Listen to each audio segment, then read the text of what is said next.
भी लगा लिया। नजर आएगा, पहले दृश्य रहते हैं ये। चलो लाइव हो गया right now। आज शॉर्ट में वेलकम है। सबसे पहले आई वेलकम आज की जो हमारी फैकल्टीज हैं, वृंद जैन जी, कृष्ण वृंद जैन जी एंड पूजा त्रिखा जी, क्योंकि कल हमारा पार्ट कंप्लीट नहीं हो पाया था। आज first half an hour Pooja ji cover up करेंगे, देन वृंद जैन जी। तो इसी वजह से हमने जो प्रोग्राम है टोटल 6:45 टू 7 o'clock तक शेड्यूल कर दिया है instead of 6:30। And Shalini Gupta ji moderator, Pooja Maheshwari ji moderator, voice of CA Sanjay Agarwal ji हमारे फाउंडर वॉइस ऑफ सीए के, and on behalf of chartered accountant association I Ashwini Jindal general secretary, Sanjay Arora ji from Chandigarh and Nirmal Mahajan ji our panelist from Jalandhar, and all the participants. अभी participant join कर रहे हैं, अभी 2-3 minute से ऊपर हुए हैं। मीनवाइल पार्टिसिपेंट्स जो कल हमारे लगभग मोर देन 200 थे on WebEx as well as YouTube मिला के, तो वो अभी ज्वाइन कर रहे हैं। यूट्यूब भी हमने स्टार्ट कर दी है, और कल का भी अगर किसी का मिस हो गया तो यूट्यूब लिंक करके लिंक पे चेक करके वो हमें इन्फॉर्म कर दे। रिमेनिंग 2 days क्लासेस लगा लेगा तो तभी we will provide the certificate. Kindly वो कंफर्म कर दें कि हमने वो डे 1 यूट्यूब से हमने वॉइस ऑफ सीए के अटेंड कर लिया है। With these words I once again welcome all the participants, attendees on behalf of Chartered Accountant Association and Voice of CA on this day 2 course.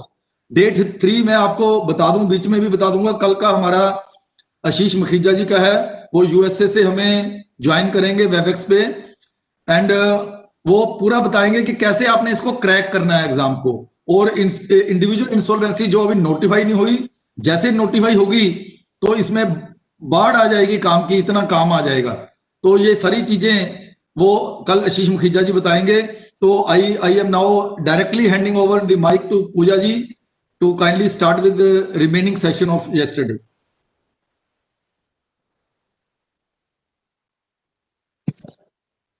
Thank you so much, Jindal sir. Good evening, ladies and gentlemen. I welcome Vrin sir for this session. Basically, आज उन्हीं का session था, and I've just taken half an hour. Sanjay Agarwal ji, thank you for having me yet again. And let's start with the session. हम लोग section 1 से लेकर 20 तक कल किए थे। संजय सर मेरे को शेयरिंग राइट्स दीजिए ताकि मैं पीपीटी रन कर सकूं।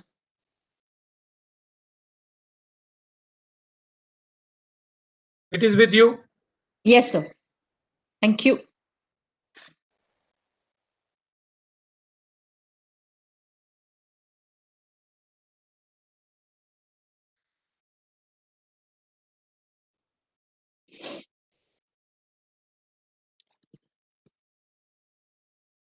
Right sir, thank you.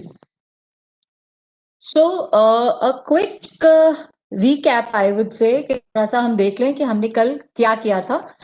Section I think ये क्यों ऐसे हो रहा है।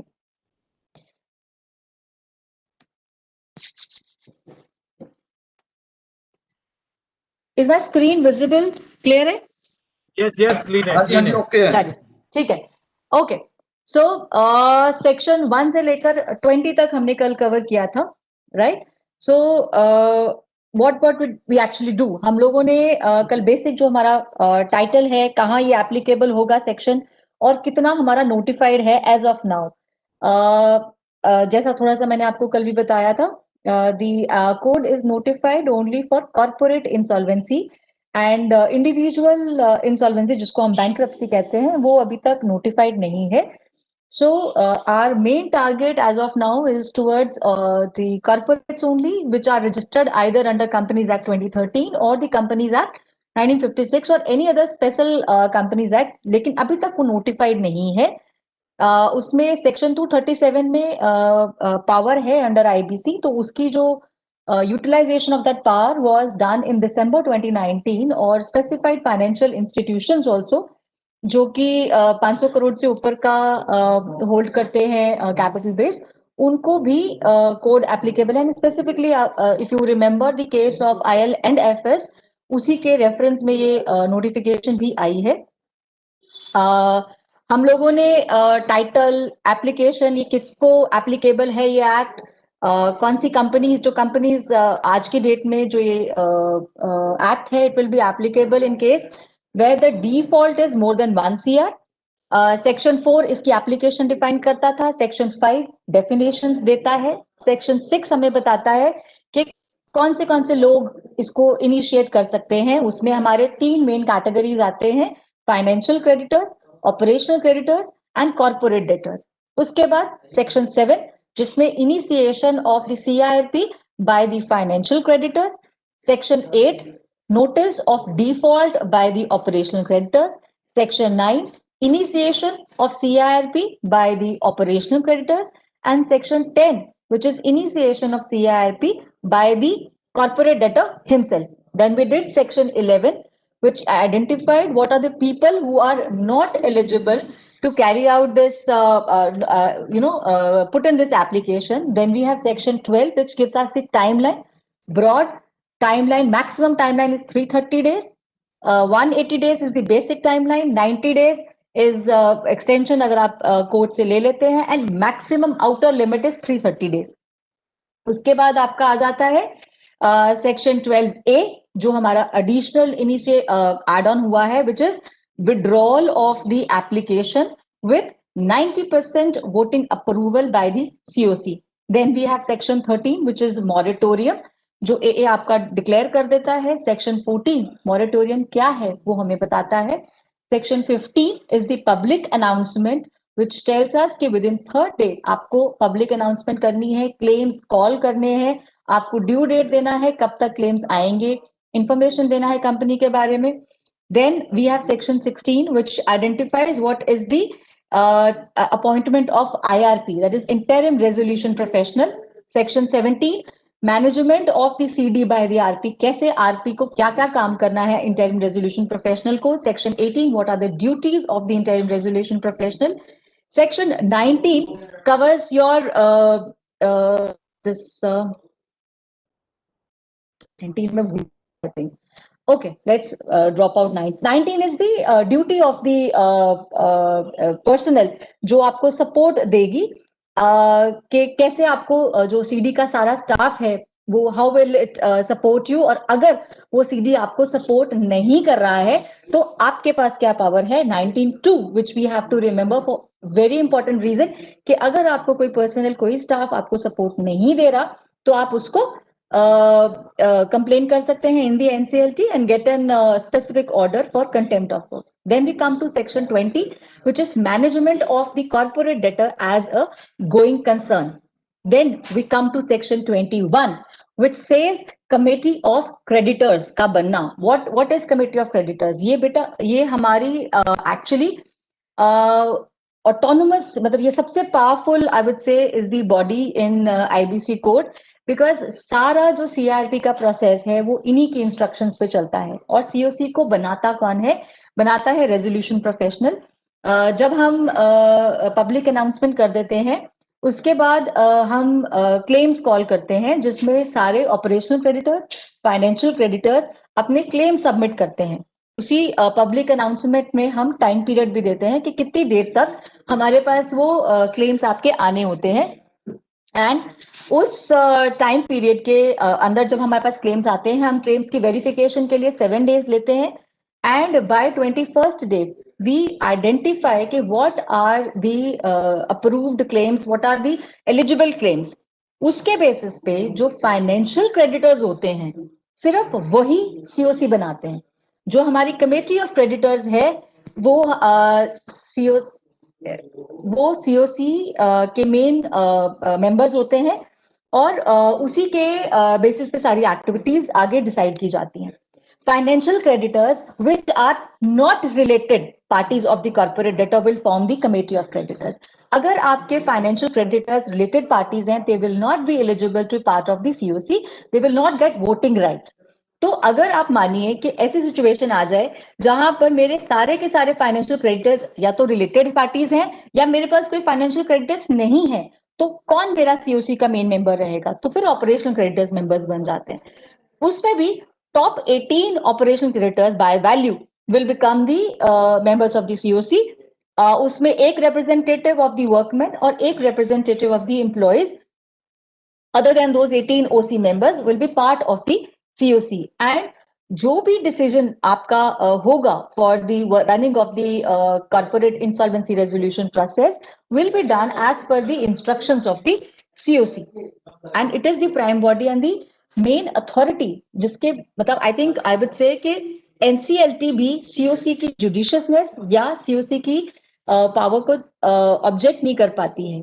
जैसे आप देखिए रेजोल्यूशन प्लान हम देखेंगे, रेजोल्यूशन प्लान का अप्रूवल जो है वो COC से आना है और उस रेजोल्यूशन प्लान की जुडिशियसनेस को NCLT भी ड्रॉप आउट नहीं कर सकता है। Educating authority also can not drop on और challenge on the judiciousness of COC। Even जैसे 12A की एप्लीकेशन विड्रॉल है of the closure of the CRP process, वो भी जब 90% ऑफ COC के मेंबर्स आपके अप्रूव करेंगे तभी ऐसा हो पाएगा। Section 22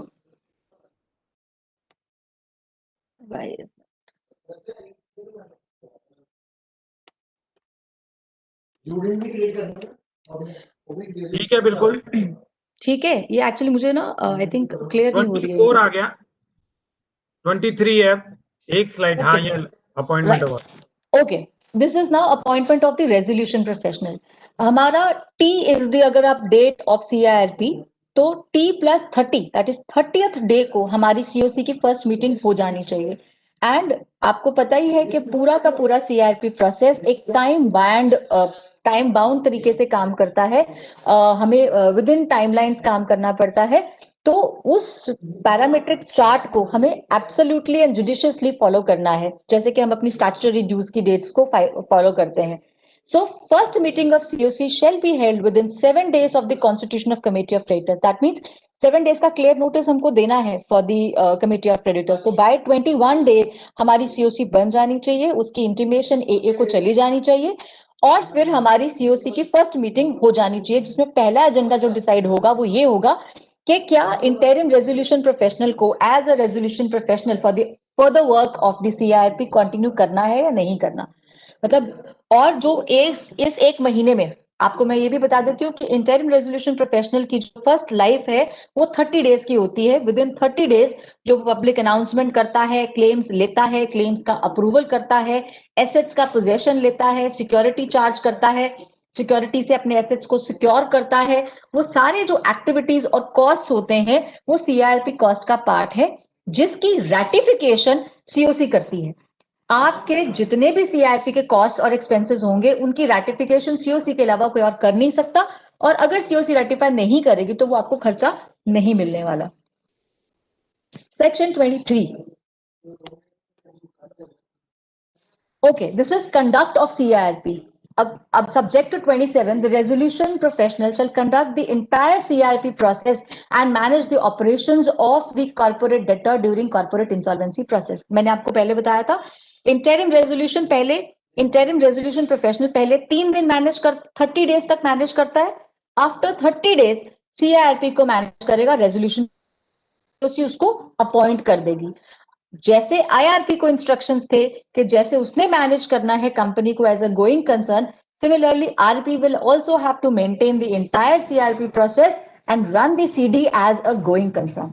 Resolution professional shall exercise past and perform duties as are vested to the interim resolution professional. हमने पहले इसमें duties and powers of the professional IRP हमने पढ़ी है अंडर सेक्शन 18, सेम RP के लिए भी सेम रहेंगी। 24. Meeting of the COC. The members of the committee of creditors may meet in such मतलब in person, मतलब वो as such directly भी मिल सकते हैं और electronic mode, and during the pandemic corona सारी COC की मीटिंग जो है वो इलेक्ट्रॉनिक मोड में VC में ही हुई है और उसी में ही आपकी वोटिंग होती है, उसी में ही सारे जो मेंबर्स हैं वो अपने जो एक्टिविटीज हैं, मैं आपको आगे इसके एक्सप्लेन करूंगी कि कौन सी ऐसी एक्टिविटीज हैं जो रेजोल्यूशन प्रोफेशनल बिना COC के परमिशन के नहीं कर सकता। Running the organization as a going concern is something which the RP will be doing as a जो अपनी जुडिशियसनेस है वो यूज करके करेगा, लेकिन कई ऐसे एक्ट्स हैं, कई ऐसी चीजें हैं जो स्पेसिफिकली कोड में आइडेंटिफाइड है। For example raising interim finance, appointment या replacement of the statutory auditors, ऐसे और बहुत सारे एक्ट्स हैं, सिक्योरिटी इंटरेस्ट को चेंज करना, ये सब एक्टिविटीज ऐसे हैं जो सीओसी के प्रायर अप्रूवल के बिना आप नहीं कर सकते हैं। अदरवाइज जो भी एज अ रनिंग कंसर्न आपको एक्टिविटी करनी है आप कीजिए, आप कोई एक्सपेंडिचर करते हैं वो भी आप करिए to keep the organisation as a going concern and get it ratified from the COC.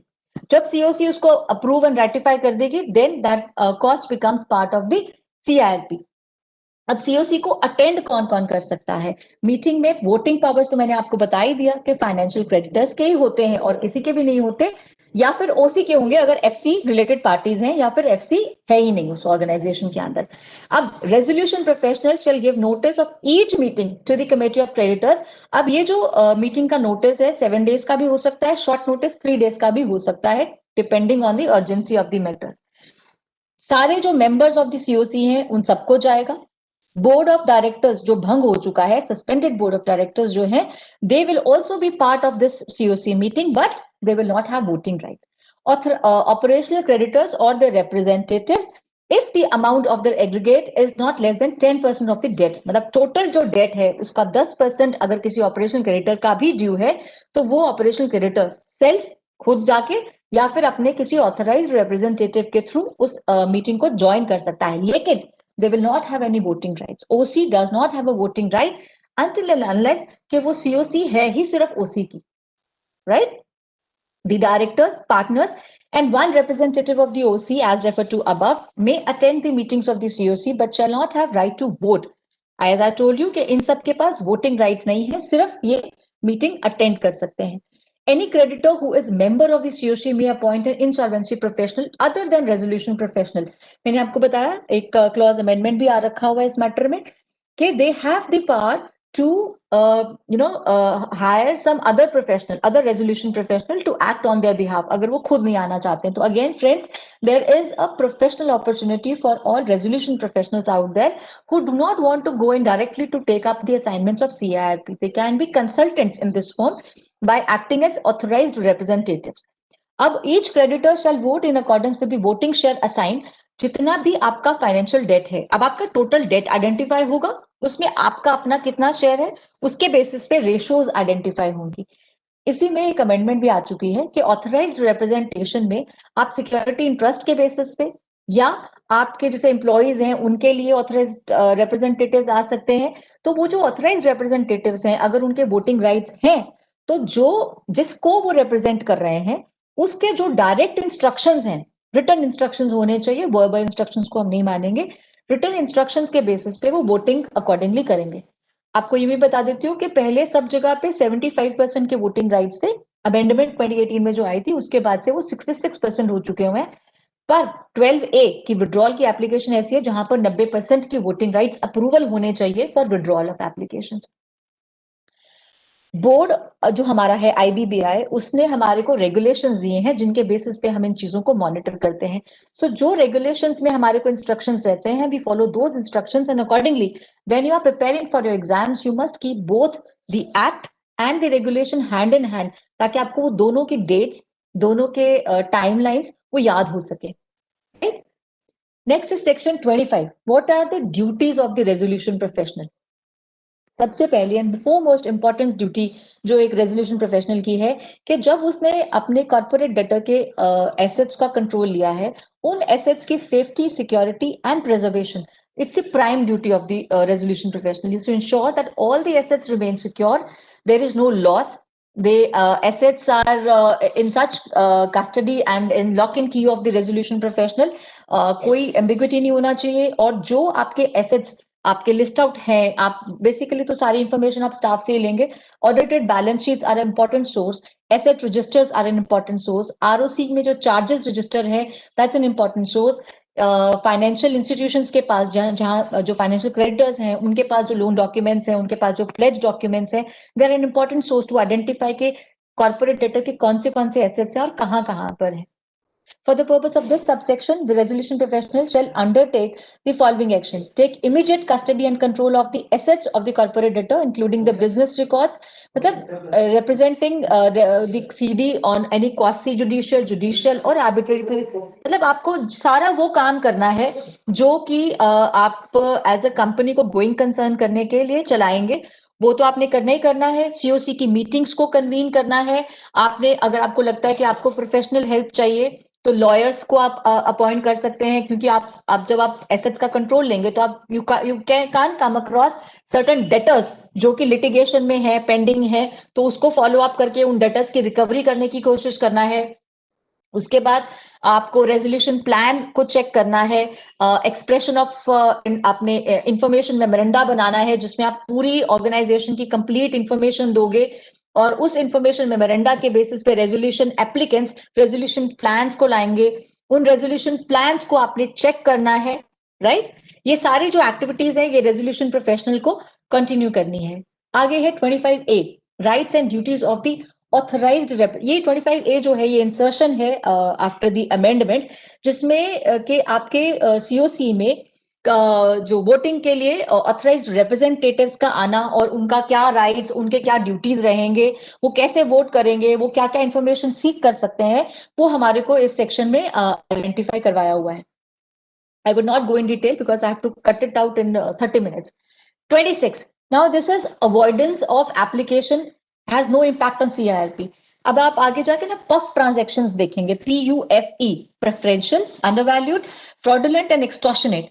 ये सब वो ट्रांजेक्शन्स हैं जो कि आपको ये पता चलेगा जब आप देखिए, मैंने आपको पहले भी बताया है कि जब आप CIRP प्रोसेस में आते हैं तो आपका एक प्राइमरी टारगेट होता है कि what is the reason of this default, what is the problem because of which this thing has happened.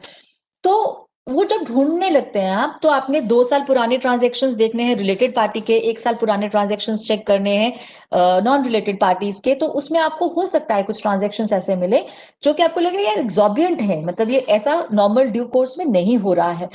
तो उन ट्रांजेक्शन्स को आप अवॉइड करने के लिए इस सेक्शन का बेनिफिट लेकर you can approach the NCLT, kindly ये जो एक्टिविटीज हो रखी हैं या जो ये ट्रांजेक्शन्स की गई हैं इनको रोल बैक की जाए और वो जो एसेट्स है वो मुझे वापस दी जाए।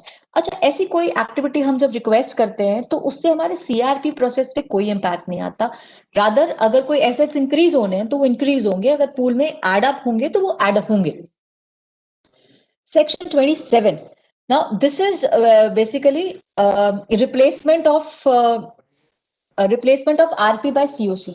मैंने आपको पहले बताया COC is the prime कर्ता धर्ता of this CIRP process.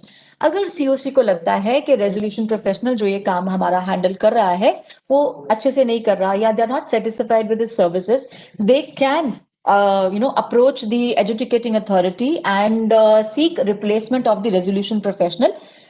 At any time during the CIRP, the committee of the creditors is of the opinion that the resolution professional who has been appointed under Section 22 is to be replaced.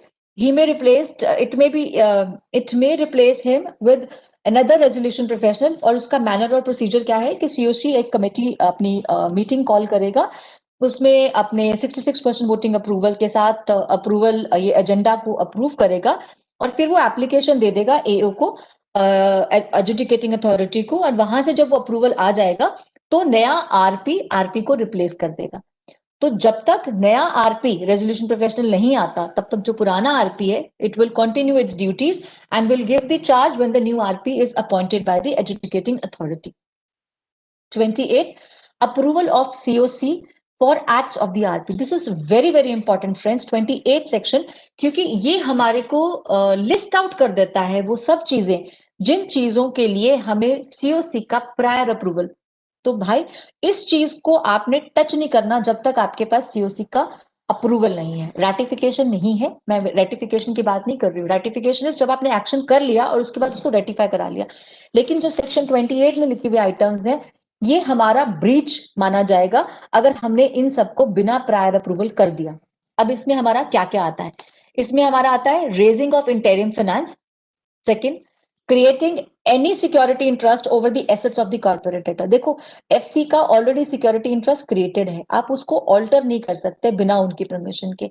Changing the capital structure of the corporate debtor including by way of issuance of additional securities. आप debtors कुछ debentures raise करना चाहते हैं, कुछ shares का पैसा लेना चाहते हैं, सिक्योरिटीज है, या बाइंग बैक और रिडेम्पशन करना चाहते हैं, ये सब में आप कंपनी के बेसिक पैटर्न को चेंज करना चाह रहे हो, शेयर होल्डिंग पैटर्न को चेंज करना चाह रहे हो, बिना उनकी परमिशन के आप नहीं कर सकते।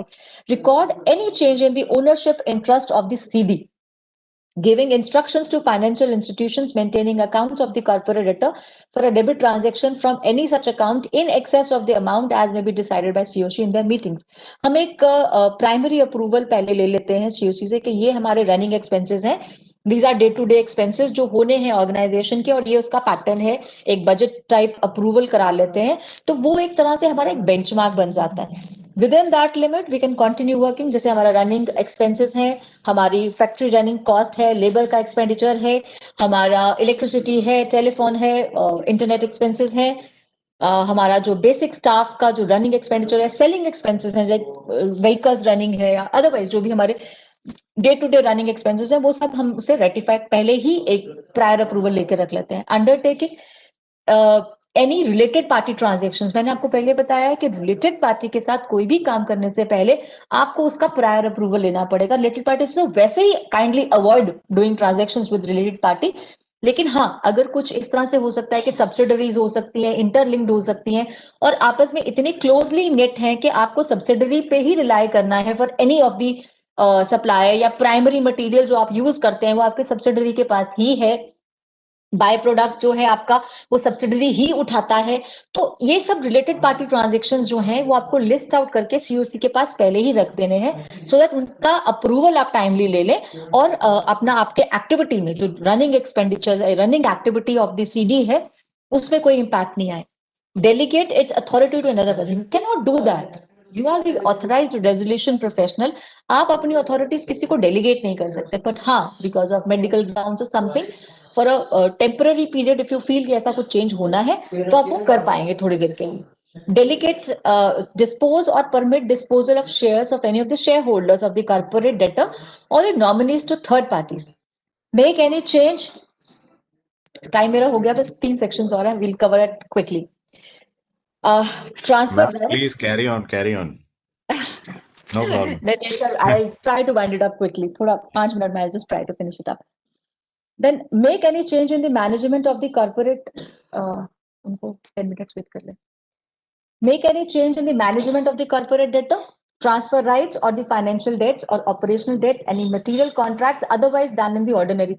मतलब जो आप ऑर्डिनरी कोर्स में कर रहे हैं उसमें कोई प्रॉब्लम नहीं है, उसके अलावा कुछ और करेंगे तो उसका भाई स्पेसिफिकली अप्रूवल पहले प्रायर अप्रूवल लेके रखिए. अगर आप कुछ गड़बड़ करते हैं तो भाई फिर we have to hear the tune from IBI and NCLT also. Then section 29, this is preparation of the information memoranda. This is day 54 I am telling you. देखिए हमारी जो घड़ी है ना वो बिल्कुल सटीकता से चल रही है. डे 47 हमारे रजिस्टर्ड वैल्यूअर्स अपॉइंट हो जाना चाहिए, डे 54 हमारा इन्फॉर्मेशन मेमोरेंडा रेडी होकर अपलोड हो जाना चाहिए. तो ये मतलब बिल्कुल घड़ी के हिसाब से हम लोग चल रहे हैं, और ये बिल्कुल टाइमलाइंस लिखे हुए हैं. ठीक है जी. इन्फॉर्मेशन मेमोरेंडा में आपने बेसिकली जितनी भी इंफॉर्मेशन आपने गैदर की है अभी तक कंपनी के बारे में, उसके एसेट्स क्या है, कहाँ है, किस तरह है, किस फॉर्म में है, वो सारी इंफॉर्मेशन जो कि आपको ऑडिटेड बैलेंस शीट से, आपके आरओसी के वेबसाइट से, फाइनेंशियल इंस्टीट्यूशन से, ये सारी इंफॉर्मेशन आप गैदर करके एक इंफॉर्मेशन मेमोरेंडा बनाएंगे. इसका स्पेसिफिक फॉर्मेट एंड परफॉर्मा भी आइडेंटिफाइड है. उसके बेसिस पे ये जो इंफॉर्मेशन है, this has to be given for calling for resolution applicants, जो रेजोल्यूशन प्लान्स लेके आएंगे ताकि कंपनी को रनिंग कंसर्न की तरह रिजॉल्व किया जा सके. It could be sold off as a running concern, and कोई नया बंदा आके इसको फिर से वापस रिवाइव कर सके. Section 29A, this is a major amendment to stop backdoor entry of the defaulting promoters. अगर आप ये सोच रहे थे पहले कि भाई आप डिफॉल्ट कर दिया है तो आप अपने भाई बंधु के थ्रू अपनी कंपनी को सस्ते में बिकवा लेंगे, क्योंकि आपको पता है कि हेयर कट मिलने वाला है, आप ये सोच रहे हैं कि हमें 40% या 50% का हेयर कट हमने एफसी को दे के हमने सस्ते में कंपनी बैकडोर से अपने अंदर ले लेनी है, तो वो बिल्कुल बंद हो गया. Absolutely, 29A section has barred the resolution applicants या defaulting resolution applicants to apply for the resolution plans of a CIRP company, CD, जो अपनी CIRP के अंदर चल रही है. अगर आप एनपीए हैं और आपको एक, आई थिंक सीओसी अगर ये सोचता है कि आपका जो एनपीए है, आपका जो एनपीए होना है वो एक टेम्पररी चीज है, आपको 1 महीने का टाइम दिया जा सकता है, आप उसको डिफॉल्ट को रेक्टिफाई कर दीजिए, then you will be eligible. इसमें आप बड़ा इजी, मतलब आई थिंक बड़ा फेमस एसआर का केस था, आर्सेलरमित्तल और न्यू मेटल फाइट कर रहे थे कि कौन एलिजिबल है कौन नहीं एलिजिबल है, तो there was a lot of tussle going around. And ultimately bid वो लेके जाता है जो कि एनपीए नहीं होता है, जो कि खुद क्लीन हैंड आता है, तभी आप अपनी दूसरी कंपनी को रेजोल्यूशन, आप रिलेटिव नहीं होने चाहिए। आप अल्टीमेटली आप सेक्शन 30 में देखेंगे एक स्पेसिफिक इसके अंदर एक एफिडेविट है जो आप लेते हो कि मतलब स्पेसिफिकली मेंशन्ड है कि okay here it is mentioned attend resolution shall present committee of creditors. Okay, first point है resolution applicant may submit a resolution plan along with an affidavit stating his eligibility under section 29A. मतलब उसको एक proper you have to give कि भैया मैं 29A section में जो हमारे को कंडीशंस लगाई हुई है कि मैं एनपीए नहीं हूँ, मेरा कोई डिफॉल्ट नहीं है कहीं पे, मैं इस सीडी का रिलेटेड पार्टी नहीं हूँ, ऐसा सारी इंफॉर्मेशन आप अपने एफिडेविट में मेंशन करते हैं। उसी के बाद ही आपका रेजोल्यूशन प्लान आगे फर्दर चेकिंग के लिए जाएगा। ठीक है जी। रेजोल्यूशन प्लान मैंने बेसिकली आइडेंटिफाई कराया था, it's a plan which is proposed by a person for insolvency resolution of the corporate debtor as a going concern in accordance with this part 2. Resolution plan is prepared by the resolution applicant. Resolution applicant can be creditors of the corporate debtor, prospective lenders, prospective investors, or any other person. Resolution plan is normally prepared on the basis of the information memoranda जो कि RP ने पहले ही आपको दिया होता है। अब resolution professional क्या करेगा, उस एफिडेविट को वेरीफाई करेगा और चेक भी करेगा कि आप जो बोल रहे हैं वो सही है कि नहीं है। फिर वो चेक करेगा कि जो रेजोल्यूशन प्लान है ये कंडीशंस फुलफिल करता है। First, it provides for payment of the CRP cost. सबसे पहली चीज, जो खर्चा आप आज तक कर चुके हैं उस सारे खर्चे का क्या प्रोविजन दिया गया है। B, provide for payment of the debts of the OC in a manner as may be specified by the board. Basically क्या होता है कि आप ना एक जब आप वैल्यूएशन कराते हैं from registered valuers, in the mean time बीच में वो स्किप हुआ पोर्शन, रजिस्टर्ड वैल्यूअर्स 2 आपको अपॉइंट करने पड़ते हैं जो कि एक वैल्यूएशन करके देते हैं आपको। ये जो वैल्यूएशन रिपोर्ट बनाई जाती है उन दोनों का अगर कोई वेरिएशन हो आपस में तो एक और रजिस्टर्ड वैल्यूअर अपॉइंट करेंगे और एवरेज लेंगे जो 2 क्लोजेस्ट वैल्यूएशंस आई हैं। आप देखते हैं कि उस वैल्यूएशन में जो मेरी लोएस्ट वैल्यूएशन निकल रही है, क्या लिक्विडेशन में जो पैसा इन ओसी को या लिक्विडेशन में जो पैसा मेरे एफसी को मिल रहा है उससे कम तो नहीं मेरे को रेजोल्यूशन एप्लीकेंट दे रहा, राइट। तो उस पोर्शन के बेसिस पे आप अपने प्लान की वैलिडिटी चेक करते हैं, right. Then is the implementation and supervision of the resolution plan has to be monitored, does not contravene any of the provision of the law, conforms to any other such requirements जो कि board ने regulations में specifically identified किए हुए हैं। ठीक है जी। जो इन बेंचमार्क्स को फुलफिल करेंगे रेजोल्यूशन प्रोफेशनल उस रेजोल्यूशन प्लान को सीओसी के पास अप्रूवल के लिए भेजेगा। अब सीओसी उस प्लान, जो भी एक प्लान है 2 प्लान है, उन सबको अपने वायबिलिटी पैरामीटर्स पे चेक करके और फिर जिस रेजोल्यूशन प्लान को सीओसी अप्रूव करेगी उसको फर्दर अप्रूवल के लिए एजुकेटिंग अथॉरिटी के पास भेज दिया जाएगा, राइट। 66% इसमें voting rights approval in favour होने चाहिए। 30 section 31 approval of the resolution plan. Adjudicating authority, if it's satisfied that resolution plan as approved by the COC as per section 30 subsection 4 की requirements उसने fulfill कर लिए हैं और it shall be binding on the CD, उसके सारे employees, members, creditors and also on the other authorities जो क्योंकि हमारे section 32A के कारण we have to give a clean slate to the resolution applicant. तो जितने भी बाकी अथॉरिटीज इन्वॉल्व इसके अंदर रहेंगी उन सब अथॉरिटीज को भी इस रेजोल्यूशन प्लान को मानना पड़ेगा और उसके अप्रूवल होने के बाद this is basically going to be the end of the moratorium also and the organisation is going to be handed over to the resolution applicant. Section 32, अगर आप इस मैटर में अग्रीव्ड हैं, इस रेजोल्यूशन प्लान से अग्रीव्ड हैं या जो रेजोल्यूशन एप्लीकेंट है वो अग्रीव्ड है तो they can always go to the NCLAT for specific directions या फिर फॉर चैलेंजिंग दिस। ठीक है जी। 32A which is a very important amendment and a welcome step, क्योंकि हो क्या रहा था कि रेजोल्यूशन एप्लीकेंट ने तो अपनी तरफ से एक कॉस्टिंग पैरामीटर बना के अपनी कंपनी एक्वायर कर ली, उसको बाद में बाकी ऑर्गेनाइजेशन से बड़ी हरासमेंट फील हो रही थी क्योंकि वो लोग कह रहे थे कि पुराने ड्यूज क्लियर करो, पुराना डाटा दो, या मतलब बहुत कुछ ऐसा चल रहा था। Now this thing basically had to stop somewhere because आपका इंटेंशन क्या था आईबीसी का, आपका इंटेंशन यही था कि हम उस सीडी को जो कि प्रॉब्लम में है, ट्रबल में है, उसको एक रिवाइवल ऑप्शन दे। तो अगर आप ये चीज नहीं लाते तो IBC would have been incomplete. With this I would end my deliberation. PPT में शेयर कर दूंगी। मेजर चेंजेस थे वो आई थिंक ब्रिंजन सर भी कवर कर लेंगे इस चीज में अपनी डेलिब्रेशंस में। एंड नहीं तो क्वेश्चन आंसर में अगर टाइम होगा पूजा जी उधर कर लेंगे उस समय। हाँ जी, बिल्कुल, done done. Thank and you, that way thank you I very rest much, my presentation जी। Thank you sir. Thank you very much. I now request CA Pooja Maheshwari ji, moderator of the program, to formally introduce Vrind Jain जी। पूरी साहब Thank होने you, दे। sir. Hello.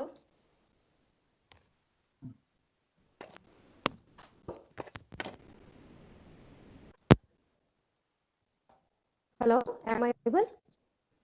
Yeah, well, you are audible, Pooja. Can continue. Welcome everyone. Thank you for joining us for today's webinar. My name is CA Pooja Maheshwari. Today I would like to introduce today's presenter, Shri Krishna Vrindji Jain, who will give us his expert knowledge on section 33 to section 54 of IBC. Jain sir is the past chairman of Chandigarh branch of NIRC of ICAI. Apart from CA, he is CMA and insolvency professional. He has also done DSA, forensic audit, and also done certificate course in visual basics. He has been in practice for over more than 25 years and having vast experience in the field of project financing, commercial litigation, taxation, and transfer pricing. He has handled various cases as a liquidator as well as resolution professional under IBC. He has been trainer for various batches of post-qualification training courses of resolution professionals.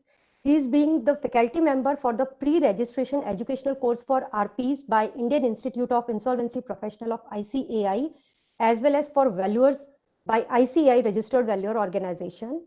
Thank you, sir. We would love to hear from you. Vrind Jain, sir, please.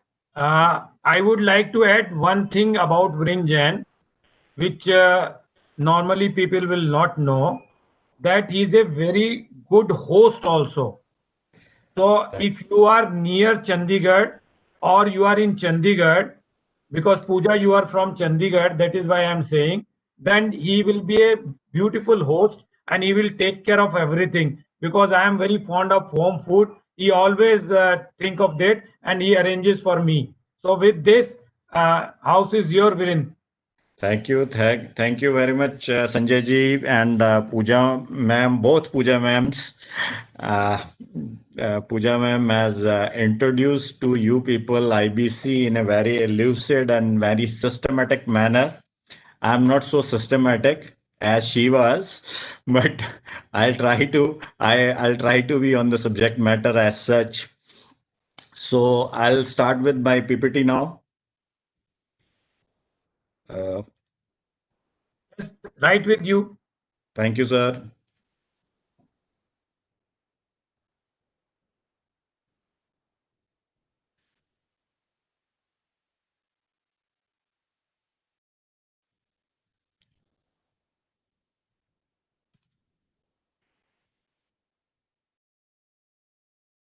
I think so. Everybody can see the slides on screens.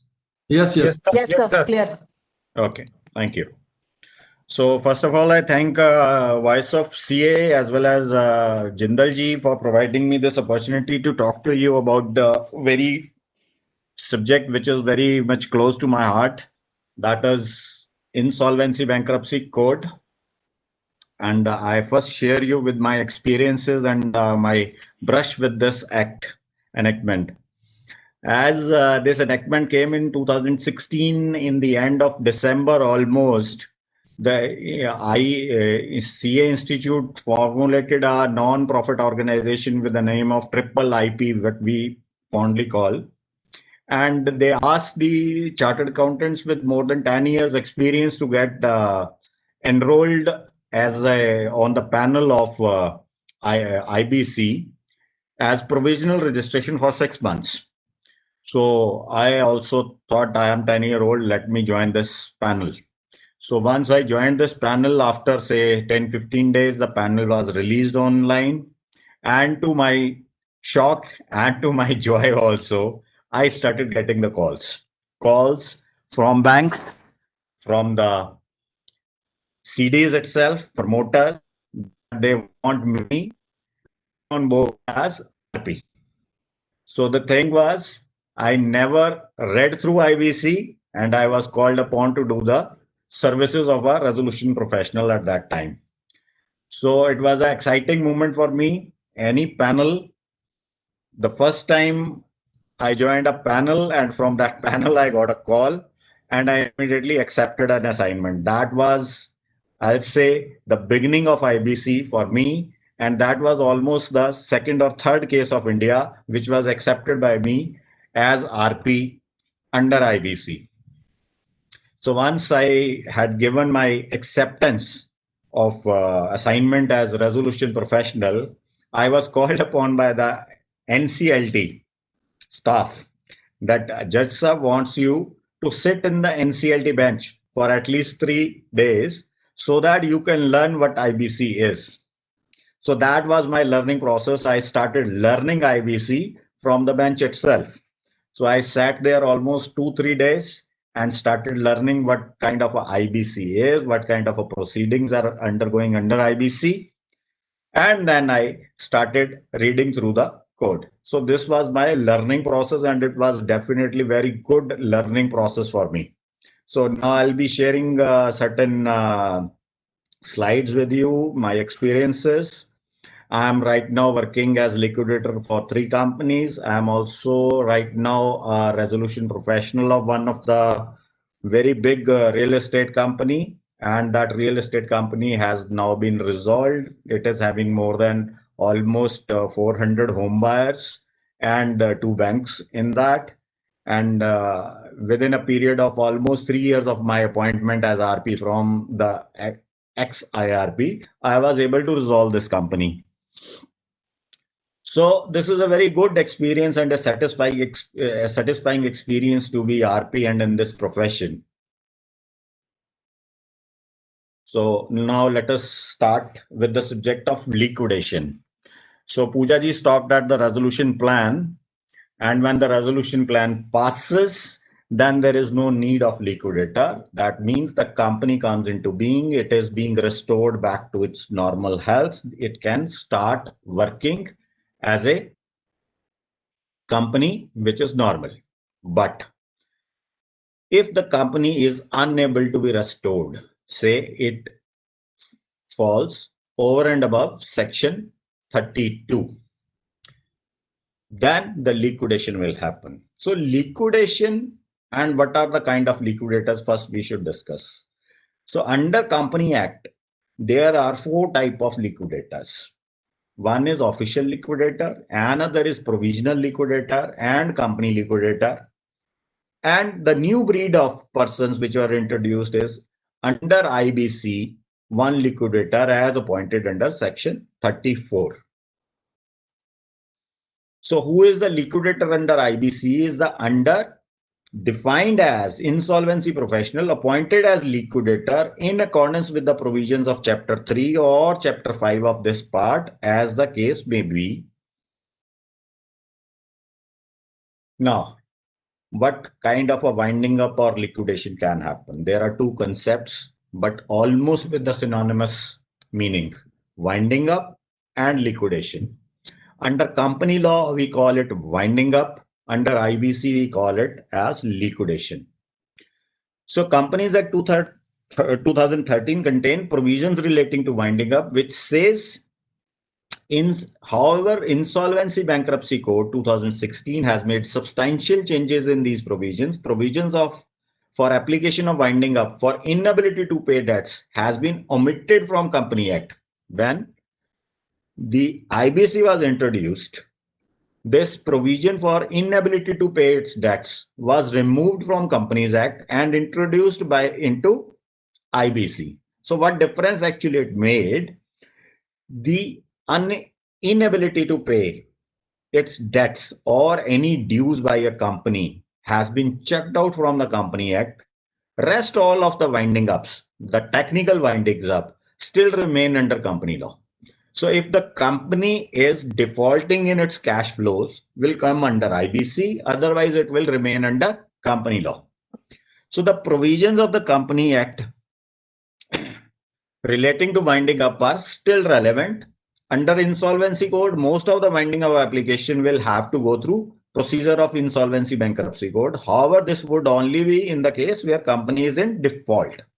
So other than default, where it is just and equitable reason, or company can still approach NCLT or other similar that scheme of arrangement under section 230 fails, doesn't work out, the NCLT can order the winding up. These provisions are relevant for winding up of unregistered or foreign company also. Those are wind up under Companies Act.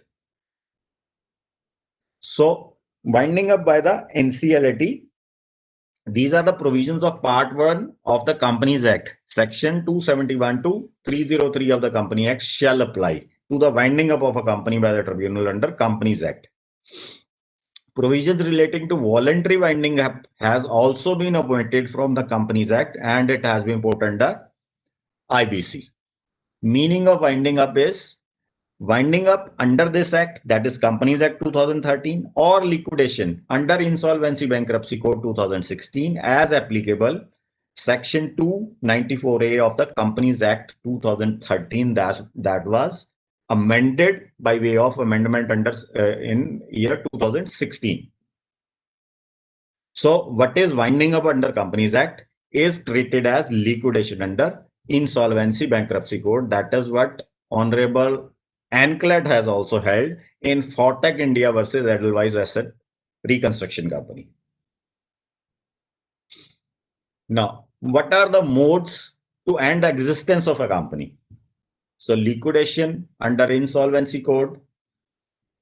Company can be liquidated under Insolvency Code, or compulsory winding up by NCLT, wind up by the order of NCLT on receiving petition under Section 272(1) of the Companies Act, or 270 subsection 1A of the Companies Act 2013. Winding up order of NCLT if the scheme or arrangement is not working. Suppose a scheme of arrangement has been introduced by any of the stakeholders and under Section 230, and that scheme is not working out satisfactorily with or without notifications. The company is unable to pay its debts. NCLT then can order winding up under Section 231 subsection 2 of the Companies Act. Such order shall be deemed to be order of winding up under Section 273 of the Companies Act. Another is winding up by the central government under summary procedure. So the small companies with the asset book value less than ₹1 crore and belonging to specified class of companies can be wound up by the order of central government by following summary procedure specified under Section 361 to 365 of the Companies Act. Hence, NCLT comes into picture only if fraud is committed. Central government decides that winding up should be by NCLT. Section 361 subsection 6 comes into being. If central government decides to refer the matter to NCLT under 364 subsection 4, then for the settlement of claim, NCLT will come into being. Otherwise, winding up by the central government under summary procedure will happen. Or removal of name of company from the register of registrar can also happen. That is under Section 248 of the Companies Act. To remove, ROC is empowered to remove the name of non-functional company from the register of companies. Another is application by registrar if wrong information given at the time of reservation of name. So after you reserve the name of the company, it is found that wrong or incorrect information was supplied while making the application for reservation of name. Registrar can apply for winding up if company doesn't change the name within 3 months. This is Section 4 subsection 5 of the Company Act, would be in very rare situations done. Winding up of an unregistered company or a foreign company can also happen under Company Act under Section 375 and 376 of the Companies Act 2013. So these all were the circumstances other than IBC where the company can be wound up.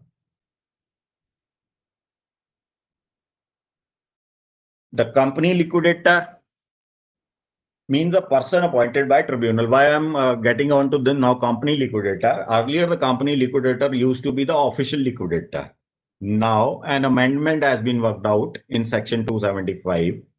A professional like advocate practicing CA, CMA, CS can be appointed as company liquidator. And an official liquidator can also be appointed the company liquidator, but all the official liquidators are now made redundant, and all these professionals who are registered RPs are now appointed as the company liquidator, even if the company goes into liquidation. Whosoever is the provisional liquidator erstwhile appointed under scheme or order passed by High Court should continue as the official liquidator for that company. Otherwise, all the petitions which were still pending at the High Court levels will automatically stand shifted to NCLT. So these are certain provisions under Companies Act which govern the liquidation or winding up. 275 company liquidator and their appointment. Section 276 is the removal and replacement of liquidator. 277 is intimation to company liquidator, provisional liquidator and registrar. 281 is submission of report by the company liquidator. 282 is direction of tribunal on report of company liquidator, and 290 is power and duties of company liquidator. 291 is provision for professional assistance to company liquidator. 91 is exercise again control of company liquidator, and 93 is books to be kept by the company liquidator. So till this point, we were discussing the company liquidation or liquidation under IBC. So I have almost finished the company liquidation. Now I'll come to the main subject, that is liquidation under IBC. So what we were discussing, how the liquidation can happen and why it will happen. Suppose CIRP fails, the liquidation will happen. Suppose resolution plan, which is passed by COC, doesn't pass the muster of the adjudicating authority NCLT, the liquidation will follow. Or there is no resolution plan itself in a CIRP process, the liquidation by influx of time after 180 days or 270 days, it will automatically happen and NCLT will have to pass an order of liquidation. So once the liquidation is initiated under section 33 of IBC, tribunal will do three things. One, it will pass the order of liquidation. It will issue a public announcement stating that CD is in liquidation and order to be sent to the authority with which the CD is registered, that is ROC. So these three things are the parameteria, means important things which the tribunal is supposed to do. So normally what tribunal does, tribunal passes order of liquidation with a direction to the liquidator to issue a public announcement and send a copy to the ROC about that liquidation order. Now comes section 34, that is appointment of liquidator under IBC. The RP appointed for CIRP process under chapter 2 of part 2, which Madam Pooja was describing you, CIRP process, shall act as liquidator. Means वही CIRP professional shall act as liquidator subject to submission of a written consent by the resolution professional to the adjudicating authority that he is ready to accept the assignment of a liquidator and ready to continue as a liquidator instead of resolution professional now of the company for the purpose of liquidation, or unless replaced by adjudicating authority, under which circumstances those are resolution plan is submitted by RP under section 30 was rejected for the failure to meet the requirements mentioned in subsection 30 subsection 2. So what are those requirements?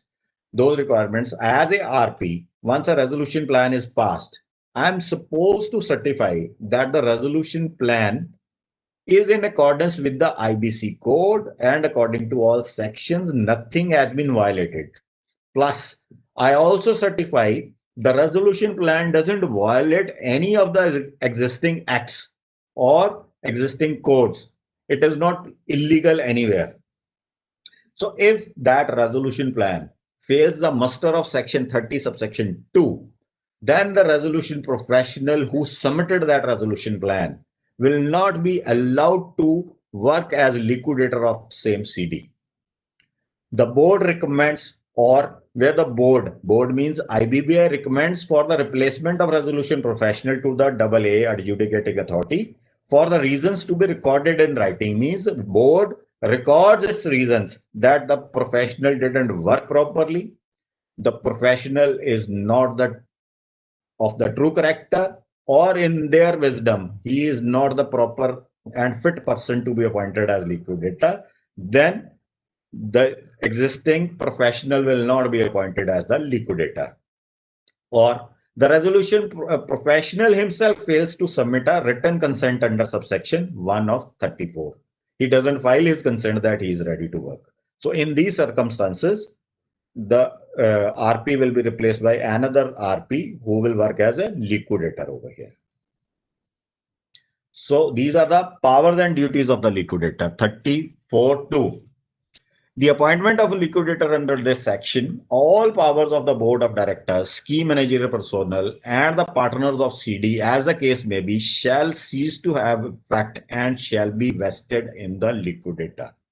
So madam आपको पहले भी बता रही थी पूजा जी जैसे कि जैसे ही order CIRP का किक इन होगा 11 में सेक्शन 7, 9 या 10 में CIRP professional RP will take over the project or CD. But there only the powers of the board are suspended. So what happens now, once a liquidation order is passed, the powers of the, not the powers of the board itself is suspended. Means the directors are no more the director on the board of the company. And they are replaced by the liquidator. So everything whatsoever is to be done about that CD, about that company, is to be done by the liquidator in his whole name, in his name under his seal only. So custody of assets. Liquidator shall take the custody and control of all the assets, property, actionable claims, and effects of the company. Now liquidator will control each and everything about that company.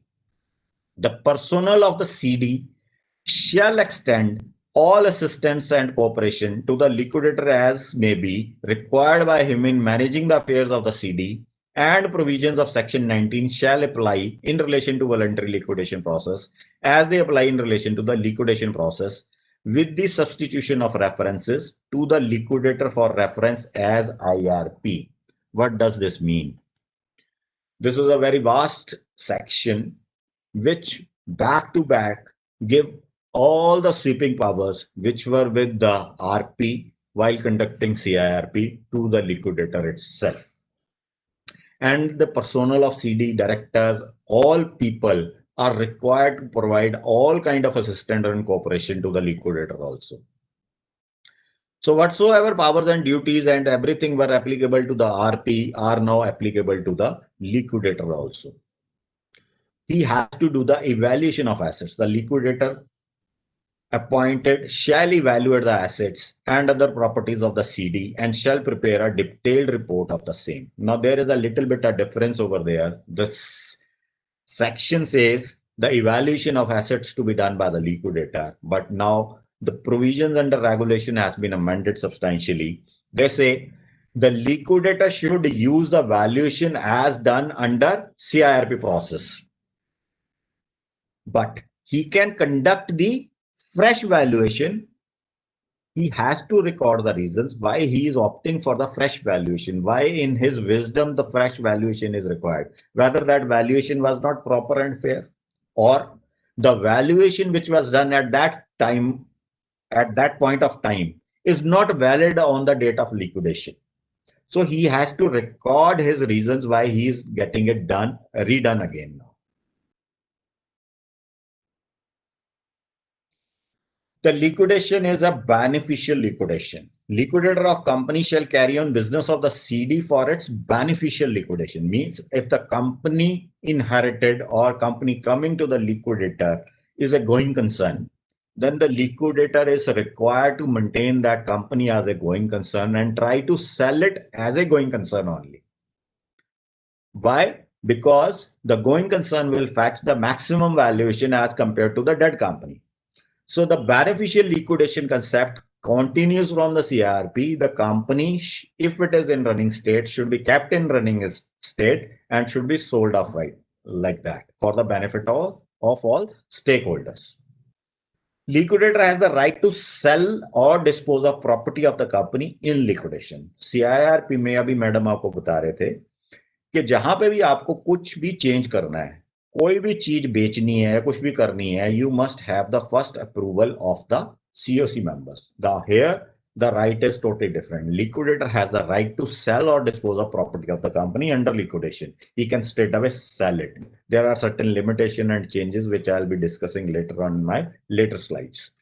Claims. Liquidator shall invite, receive, collate the claims of creditors within 30 days from the initiation of liquidation proceedings. Sir, anybody has any question? Kindly keep on asking in between. अभी कोई नहीं है board पे वीरेंद्र जी, अगर होगा तो मैं आपको बताता हूँ. हाँ जी, हाँ जी. अदरवाइज इंटरेक्टिव रहता है तो अच्छा रहता है.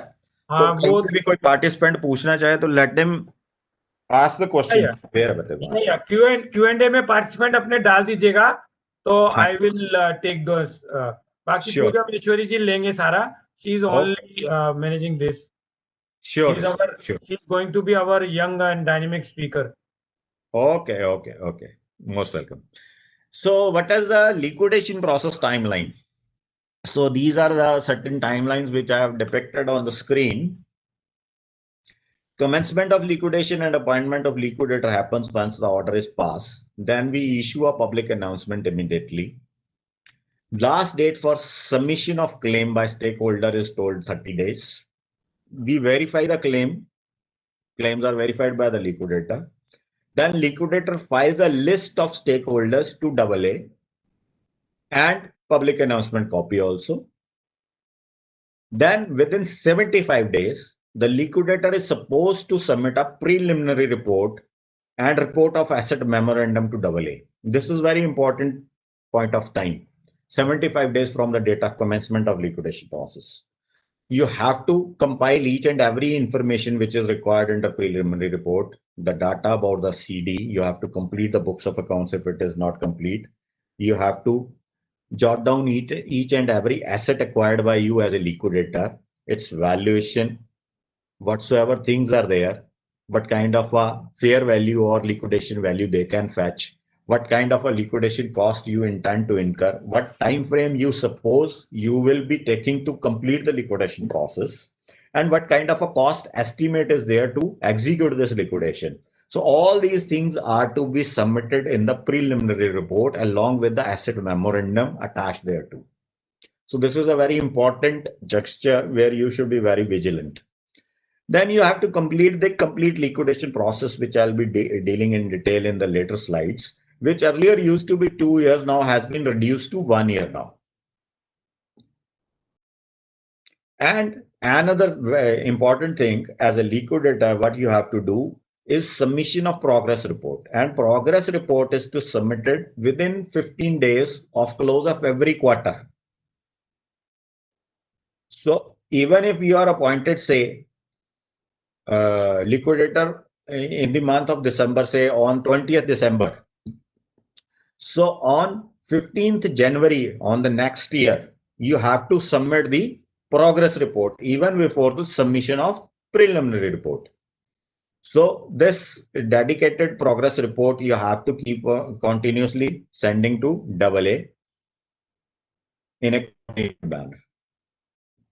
So public announcement shall call upon the stakeholders to submit their claims or update their claims submitted during CIRP process as on the liquidation commencement date. जैसे आपको पिछले सेशन में मैडम ने बताया था कि CIRP में we call for the claims under CIRP. So all the stakeholders file their claim within 90 days over there. Here it is 90 days window. Earlier they have to file the claim under liquidation. Now the amendment has come, which states if you have filed your claim under CIRP process, you can update that claim only.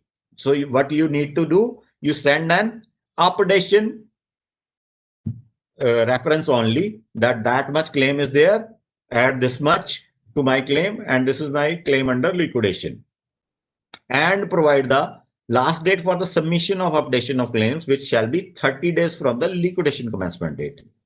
A person who claims to be stakeholder shall submit its claim or update its claim submitted during CIRP, including interest if any, on or before the last date mentioned in the public announcement.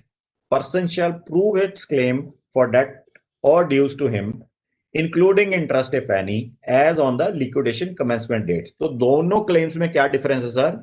CIRP date एक cut off date होगी, उस date तक का आपने claim भर दिया था. अब जब लिक्विडेशन स्टार्ट हुई, if you have any interest accrued during that period, you were charging interest on the non-payment of the CD, you will add that interest to your claim which was filed during CIRP and update your claim. If any of the operational creditor was supplying the goods during the CIRP period to the RP and that amount remained unpaid, so that amount will not tantamount to claim under liquidation. That amount should be deemed as CIRP cost. So please check with the RP or liquidator whether the amount which is unpaid during the CIRP period for the supply and services to the RP, whether that much amount or claim has been converted into CIRP cost or not. If it is not converted over there, you can contest that, or you can file the claim under liquidation and then contest that.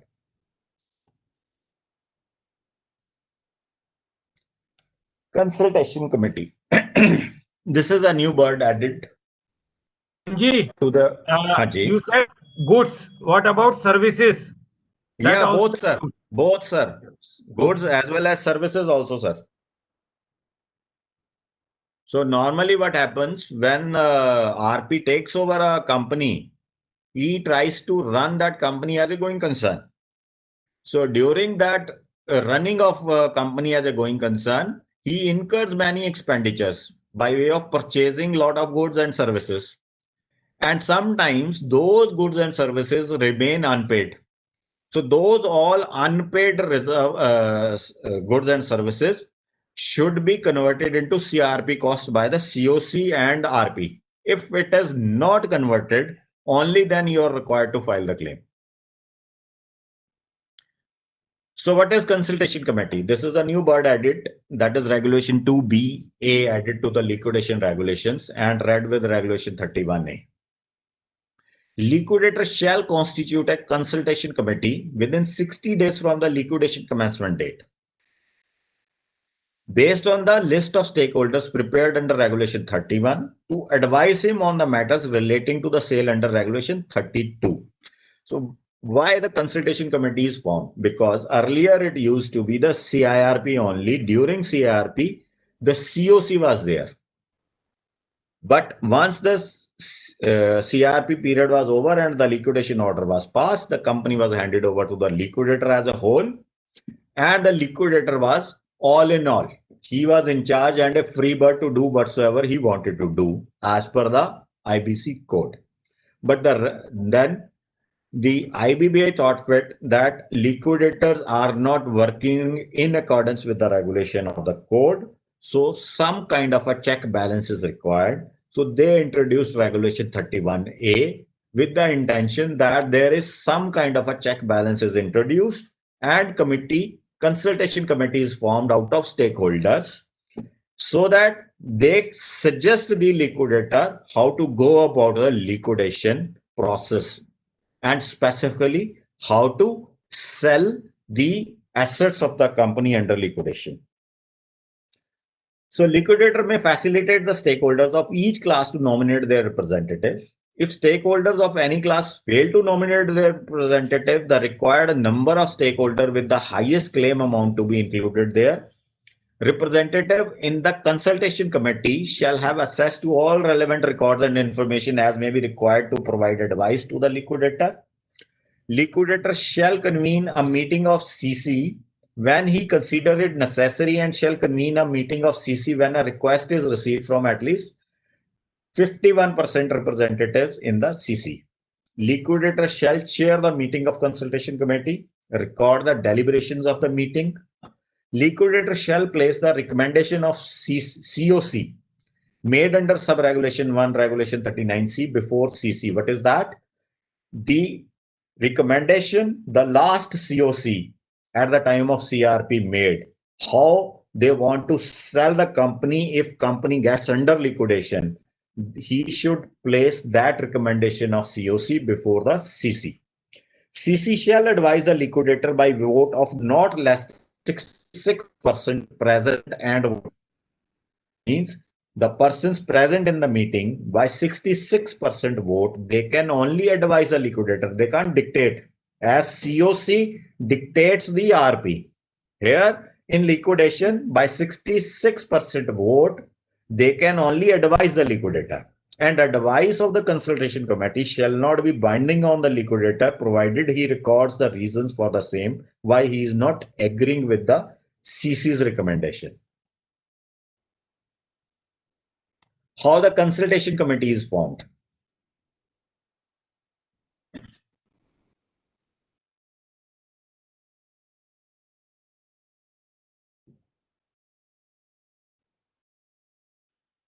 So out of these class of stakeholders, what are the class of stakeholders? Secured financial creditors, unsecured financial creditors, workmen and employees, government, operational creditor other than workmen, employee and governments, stake shareholder and partners. अब इनमें से कैसे choose होंगे? जो secured financial creditors जिन्होंने अपना security claim enforce नहीं किया, मींस जिनके पास मॉर्टगेज सिक्योरिटी पड़ी थी और उन्होंने नहीं ली, they can be part of CC. So where the claim of such creditors admitted during liquidation is less than 50% of liquidation value. It is liquidation value, not of the total claim. Number of creditors in that category subject to maximum of 2, means 2 आप maximum वहां से ले सकते हो. Claim of such creditors where admitted during liquidation is at least 50% of the liquidation value. जहां 50% से ज्यादा हो वहां सिक्योर्ड क्रेडिटर्स के 4 रिप्रेजेंटेटिव आ सकते हैं. अनसिक्योर्ड क्रेडिटर्स जहां 25% से कम हो वहां 1, जहां 25% या उससे ज्यादा हो लिक्विडेशन वैल्यू हो 2. Workman and employees 1 representative, government का 1 रिप्रेजेंटेटिव, ऑपरेशनल क्रेडिटर का जहां 25% ऑफ द लिक्विडेशन वैल्यू से कम है 1 रिप्रेजेंटेटिव, जहां 25% ऑफ द लिक्विडेशन वैल्यू से ज्यादा है वहां पे 2. एंड शेयर होल्डर और partner if any 1 could be on the CC. So this is the constitution of CC. Now another thing which is amended is liquidation cost. Under clause 16 of subsection 6, regulation 2EA has been introduced and amended. Fee payable to liquidator, remuneration payable by liquidator to any professionals appointed, cost incurred by the liquidator for claim verification, cost incurred by liquidator for preserving, protecting the assets and property effects actionable claims, cost incurred by liquidator in carrying on business of the CD as a going concern, interest on interim finance for a period of 12 months for a period from the liquidation commencement date till the repayment of interim finance, whichever is lower, amount repayable to contributories under sub-regulation 3(2)(a), any other cost incurred by liquidator which is essential for completing the liquidation process, provided that cost, if any, incurred by liquidator in relation to compromise or arrangement under section 230 of the Companies Act, if any, shall not form part of liquidation cost. What is important under liquidation is they amended the liquidation regulation to introduce a compromise and arrangement scheme under liquidation in IBC code itself. So if any expenditure has been incurred by the liquidator in relation to the compromise or arrangement, that will not form part of liquidation costs. So how the contributions to the liquidation cost happens, where COC didn't approve a plan, जहां पे COC ने एक plan को fail कर दिया, पास नहीं किया voting से, under sub-regulation 3 of regulation 39B of CRP, liquidators shall call upon financial creditors, being financial institution, to contribute the excess of liquidation cost over liquid assets of the CD as estimated by him in proportion to the financial debts owed to them by the CD. This is a very important amendment in regulation 2A was introduced. This was because of my case only, which I fought against my CD and financial creditors before NCLT. The order was passed where the financial creditors were ordered to contribute to the liquidation cost. So taking cue out of that, IBBI amended these regulations. So contributions shall be deposited in a designated escrow account to be opened and maintained in a scheduled bank within 7 days of passing of the liquidation order. Contribution under Regulation 2 shall be payable with the interest at a bank rate as part of liquidation cost. 2B, compromise or arrangement. As I was telling, 230 has been backdoored into IBC through regulations. If a compromise or arrangement is proposed under Section 230 of the Companies Act, it shall be completed within 90 days of the order of liquidation under subsection 1 and subsection 4 of Section 33. So जहां पे एक liquidation order पास हो गया, अगर कोई भी compromise और arrangement propose होना है और पास होना है, तो वो 90 दिन के अंदर अंदर passing of liquidation order के हो जाना चाहिए. If it doesn't happen, then the liquidation process should follow. So the time taken on compromise or arrangement not exceeding 90 days shall not be included in the liquidation period. तो ये जो पहला 90 दिन की विंडो है, ये एक्सक्लूड हो जाएगी 1 ईयर की विंडो में से, जो आपको टोटल टाइम मिलेगा 1 साल का. तो 1 साल plus 90 days if any compromise arrangement is proposed. So any cost incurred by the liquidator in relation to the compromise or arrangement shall be borne by the CD, where such compromise or arrangement is sanctioned by the tribunal. अगर आपने compromise arrangement की एक application लगा दी, वो पास हो गई, तो उसका जो एक्सपेंडिचर है वो कौन पे करेगा? Company itself. ट्रिब्यूनल का ऑर्डर होगा और उस ऑर्डर के थ्रू वो पे होगा. If that scheme is not passed, then whosoever is the applicant who is proposing the arrangement or compromise will have to pay that cost. The most important thing is liquidator fees. The fee payable to the liquidator shall be in accordance with the decision taken by the COC under Regulation 39D of the CRP regulations. Means जो last COC meeting होगी जिसमें resolution plan discuss होगा या put to vote होगा, उसी में under Regulation 39D you will put a resolution. If the resolution plan fails, what will follow? How the liquidation will be conducted, what kind of funds will be required by the liquidator, and what the liquidator fees will be charged by the liquidator. So the decision if the COC takes on that fee will be payable to the liquidator. If it is not passed or no such resolution is being passed, then in those cases, liquidator shall be entitled to a fee as the same rate as the RP was entitled during CIRP for a period of compromise or arrangement under Section 230 of the Companies Act. जितना compromise का period है, उसमें उतनी ही fees जो RP को मिल रही थी last, वो ही उसकी कंटिन्यू हो जाएगी. And as a percentage of amount realized net of other liquidation cost and the amount distributed for the balance period of liquidation as per new chart.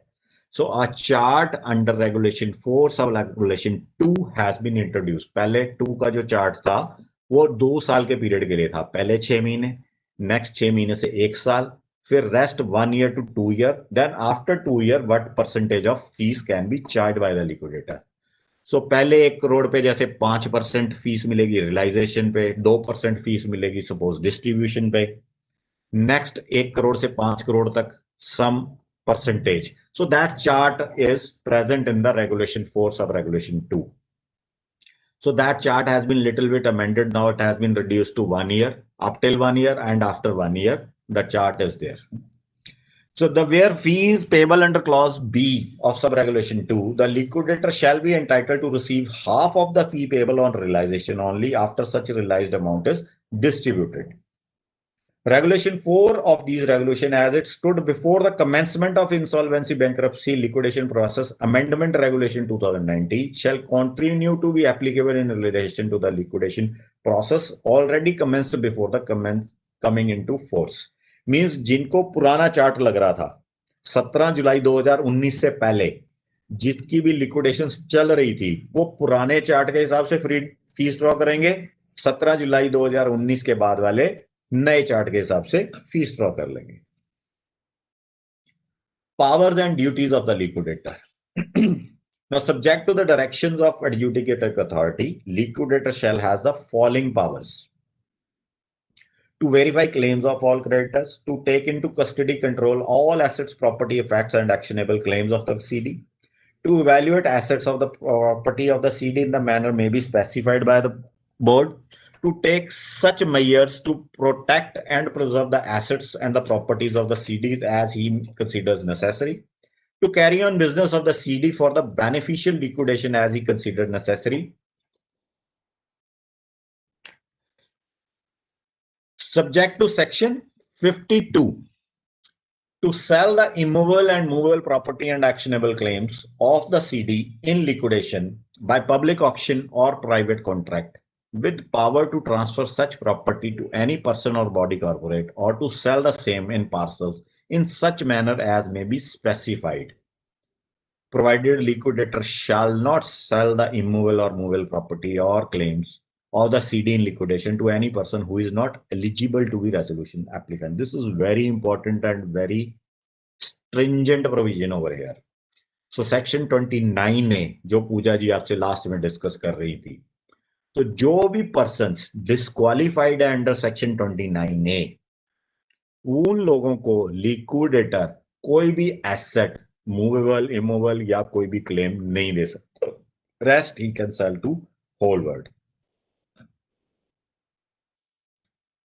He can draw, accept, endorse any negotiable instrument including bill of exchange, hundi, promissory note in the name and on behalf of CD with the same effect with respect to the liability as if such instrument were drawn, accepted, made or endorsed by or on behalf of CD in the ordinary course of business.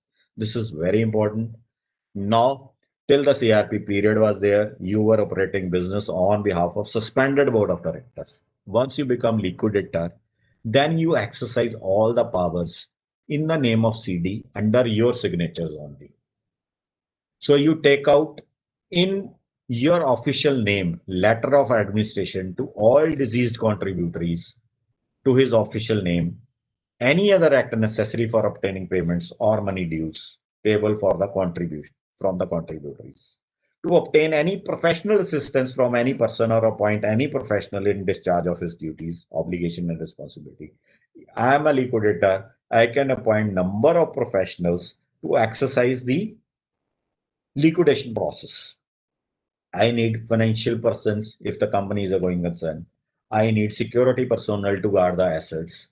I need the auctioneers to auction the property. I need the advertisement agencies to carry out the advertisement for the sale of asset.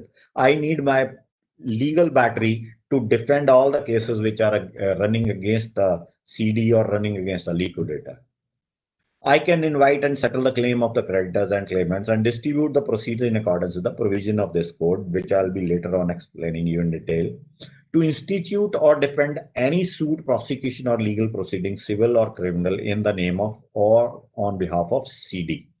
Now, section 33, subsection 5 is very important over here. I'm going away from 35. Notwithstanding contained anything in the contrary in the act, no prosecution can be initiated or launched against a CD and can't be sued, provided the liquidator can initiate the proceeding against anybody with the previous approval of NCLT. Means कोई भी नई proceedings liquidator के against या CD के against कोई भी initiate नहीं कर सकता, मगर पुरानी proceedings due to section 14 moratorium के कारण जो रुक गई थी सीआरपी में, जो पहले से इनिशिएटेड थी सीआरपी से, वो सेक्शन 33 के ऑर्डर आने के बाद can continue for conclusion. But कोई भी नई इनिशिएट नहीं हो सकती।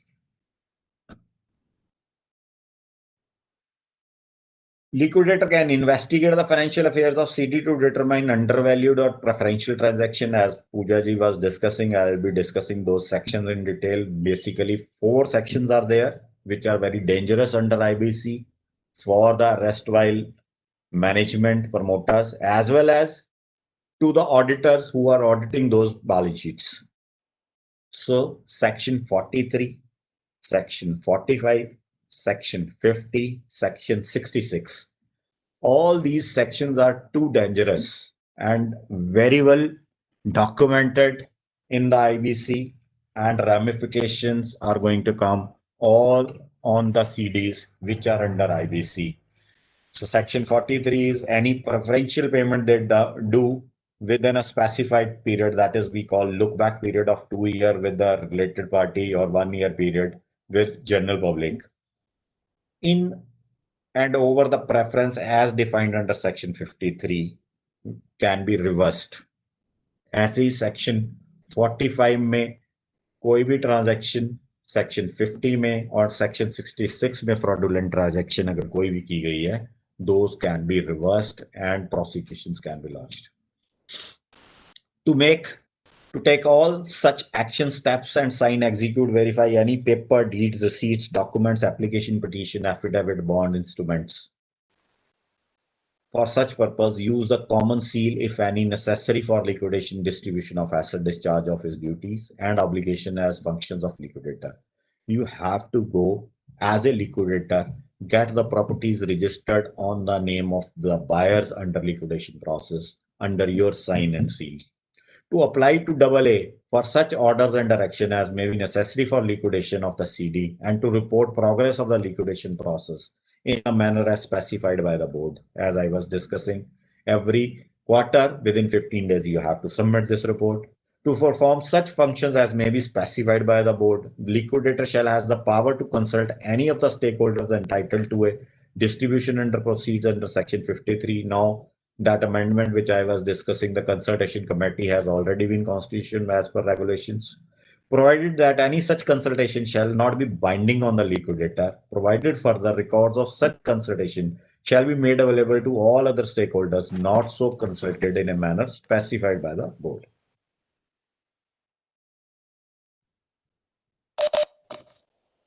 सर मेरे पास sufficient time है अभी?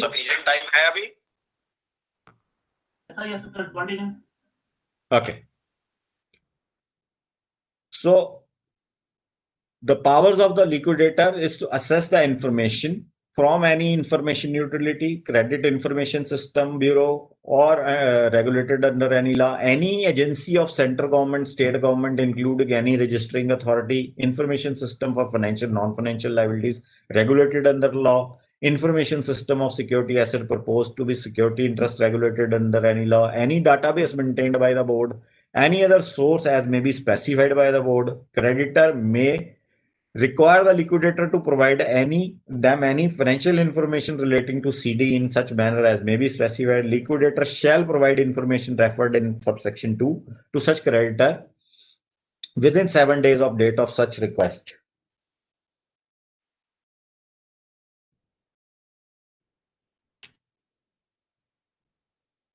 So even during liquidation, liquidator should keep the company as a going concern. So this is a Supreme Court under Swiss ribbons. In the Swiss ribbon case, the Pax Court said, the primary focus of Insolvency Court to ensure revival and continuation of the CD. It is to protect the CD from its own management and corporate death by liquidation. Insolvency Code is a beneficial legislation which puts the CD back on its feet. It is not mere recovery legislation for the creditors. Primary focus of the code is to ensure revival. So taking cue out of this Swiss ribbon case, Anclet passed an order which is SC Shekaran versus Amit Gupta. They say the primary focus of code is to ensure revival. Even during liquidation, the liquidator should keep the company as a going concern, and he can enter into arrangement. Liquidator can take steps under section 230 of the Companies Act for compromise arrangement. He can sell the company as a going concern even during liquidation. So due to this SC Shekharan versus Amit Gupta, IBBI brought in all those regulations which I was discussing with you earlier. 230 was introduced as a backdoor through regulations, compromise and arrangement, and amendment to regulation 35 was done, 32 was done to sell the company as a going concern under liquidation due to this judgment. This I already discussed, that liquidator can appoint professional to assist him in discharge his duties. Now, invitation and collection of claims under liquidation. So who are basically stakeholders? Creditors, employees and workmen, others. The creditors can be operational creditors and financial creditors. So liquidator should accept the claims submitted to him. Claims by the operational creditors should be in Form C of Schedule 2, and claims by the financial creditors should be filed in Form D of the Schedule 2, and claims by the workmen and employees individually. If they are filing the claim individually, then it should be in Form E, or else if they are jointly submitting, then it should be in Form F. And claims by other stakeholders means other stakeholders हो गए shareholders, financial other the advance who has provided certain kind of advance goods or something else, they can file the Form G under Schedule 2. OC shall submit proof of claim to the liquidator in person, by post, or by electronic means in Form C under Regulation 17. The record, what kind of a record he can attach to verify his claim? Record available with the information utility if he has filed over there. Other relevant documents which adequately establish the debt, including any, or he can attach a copy of contract for the supply of goods and services with the CD, invoices demanding payment of goods and services supplied to the corporate debtor, or any order of the court or tribunal that had adjudicated upon the non-payment of debt, if any, and financial accounts. FC shall submit proof of claim to the liquidator by electronic means only in Form D. What is the difference between rest of all? They can file it physically as well as electronically. So FC has to file his claim electronically only.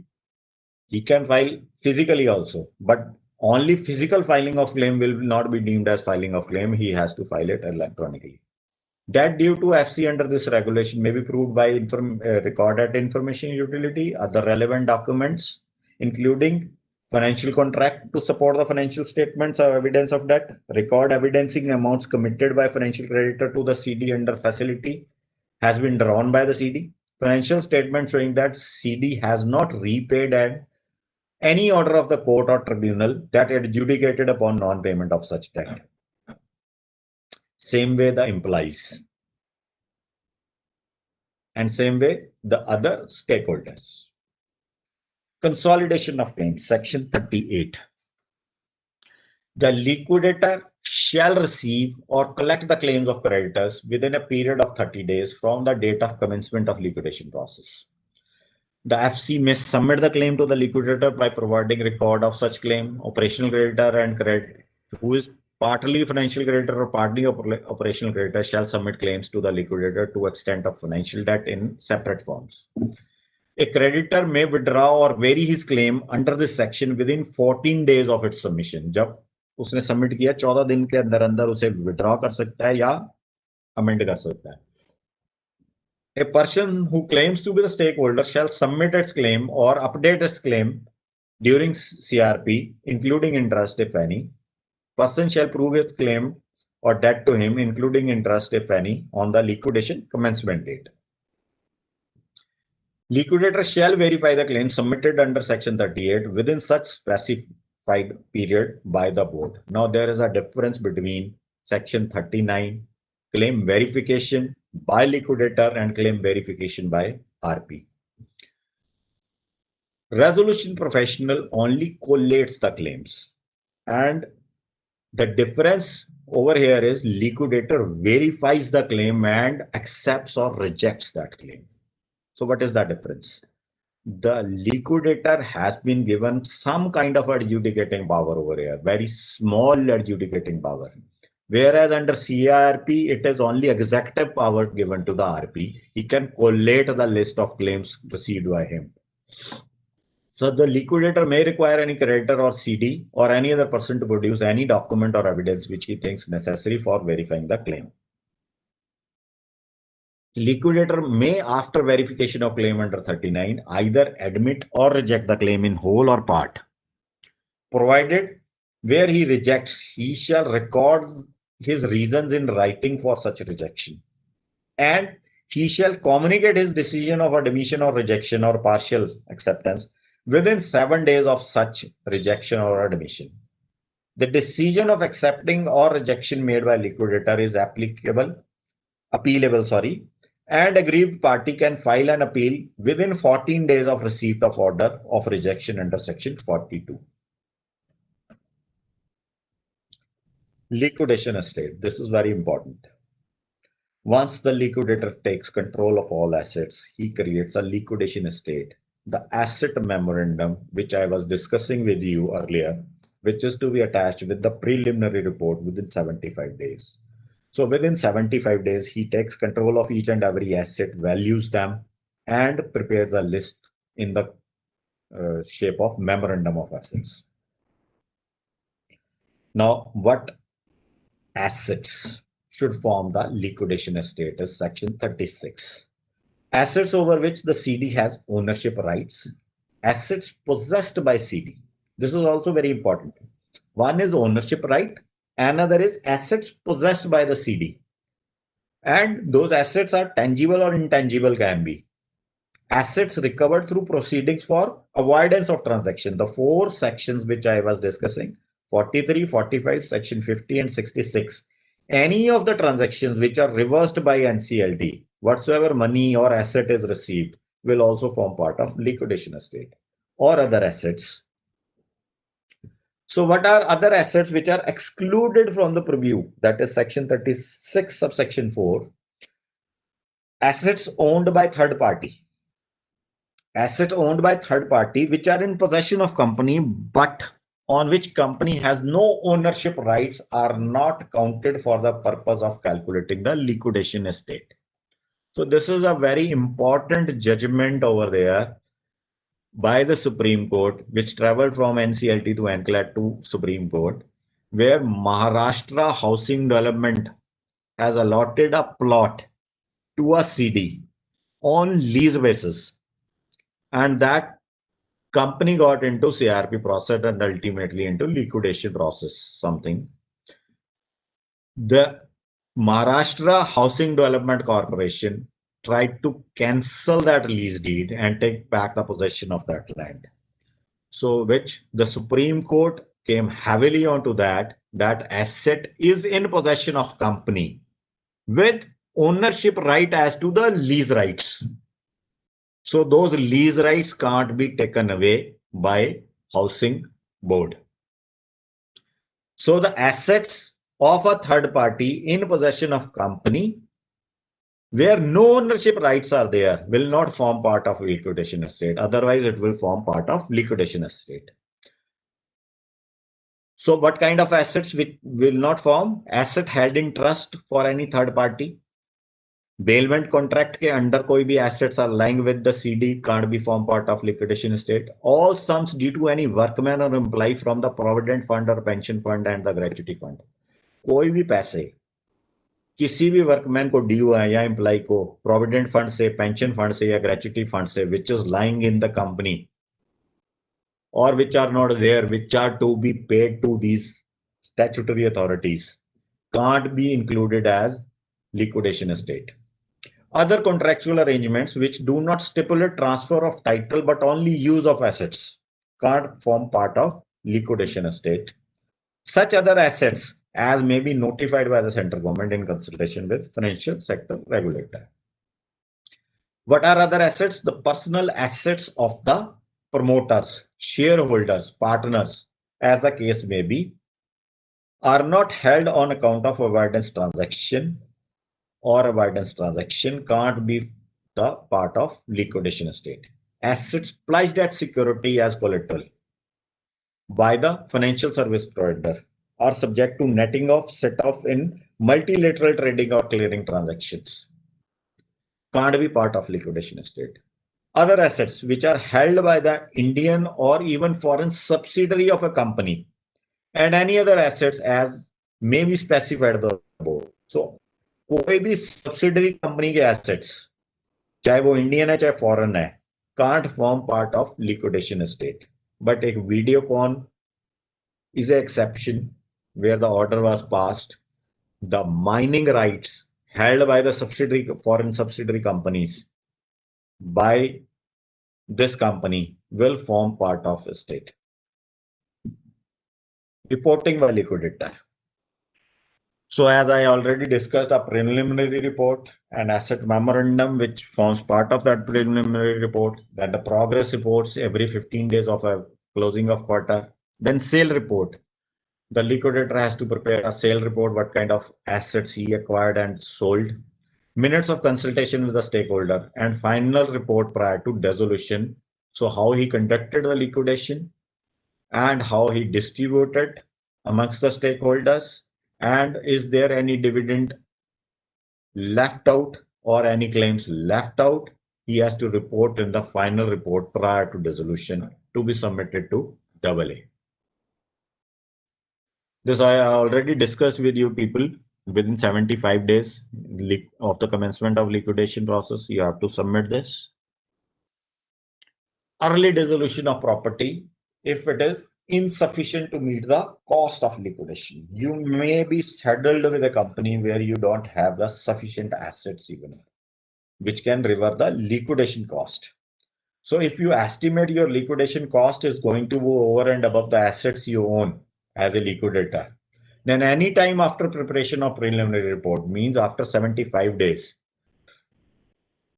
the liquidator realizes the property of the CD is insufficient to cover the cost of liquidation process, and affairs of CD do not require any further investigation, means there is no transaction which is under those 4 sections. He may apply to AA for early dissolution of CD for necessary directions in respect of such dissolution under Regulation 14 of the liquidation process. Progress report I have already discussed, Regulation 15. So what other records are to be maintained by liquidator? Cash book, ledger, bank ledger, register of fixed assets, security investment register, register of book debts, tenant register, suit registers, decree register, register of claims and dividend he distributed, contributories ledger, distribution ledger, fee register, suspense register, document register, books register, register of unclaimed dividends and undistributed property deposited in accordance with the regulation. Such other books and register as may be specified. Now, avoidance of preferential transaction by the liquidator. So those all 4 transactions has to be filed by the RP himself if he's filing a resolution plan within a specified time frame. If he doesn't file that application, then it is incumbent upon the liquidator to get into the affairs of the CD. If he finds any of those 4 transactions, he's supposed to file the application under preferential transactions. So CD shall be deemed to have given a preference if there is a transfer of property or any interest thereof of the CD for the benefit of a creditor or a surety or a guarantor for and on account of antecedent financial debt or operational debt or any other liability owed by the CD. And above transfer has effect of putting such creditor or surety जिसको आपने पे कर दिया है priority list में जो नीचे आता था उसको आपने पहले पे कर दिया in a beneficial position than it would have been in the event the distribution of assets has been done in accordance with section 53. Even if any transfer is made in pursuance to the order of court, such transfer can be held to be deemed as given preference by the CD if aforesaid circumstances exist. What is not a preference? Preference shall not include the following transfers if transfer made in the ordinary course of business or financial affairs of the CD or transferee.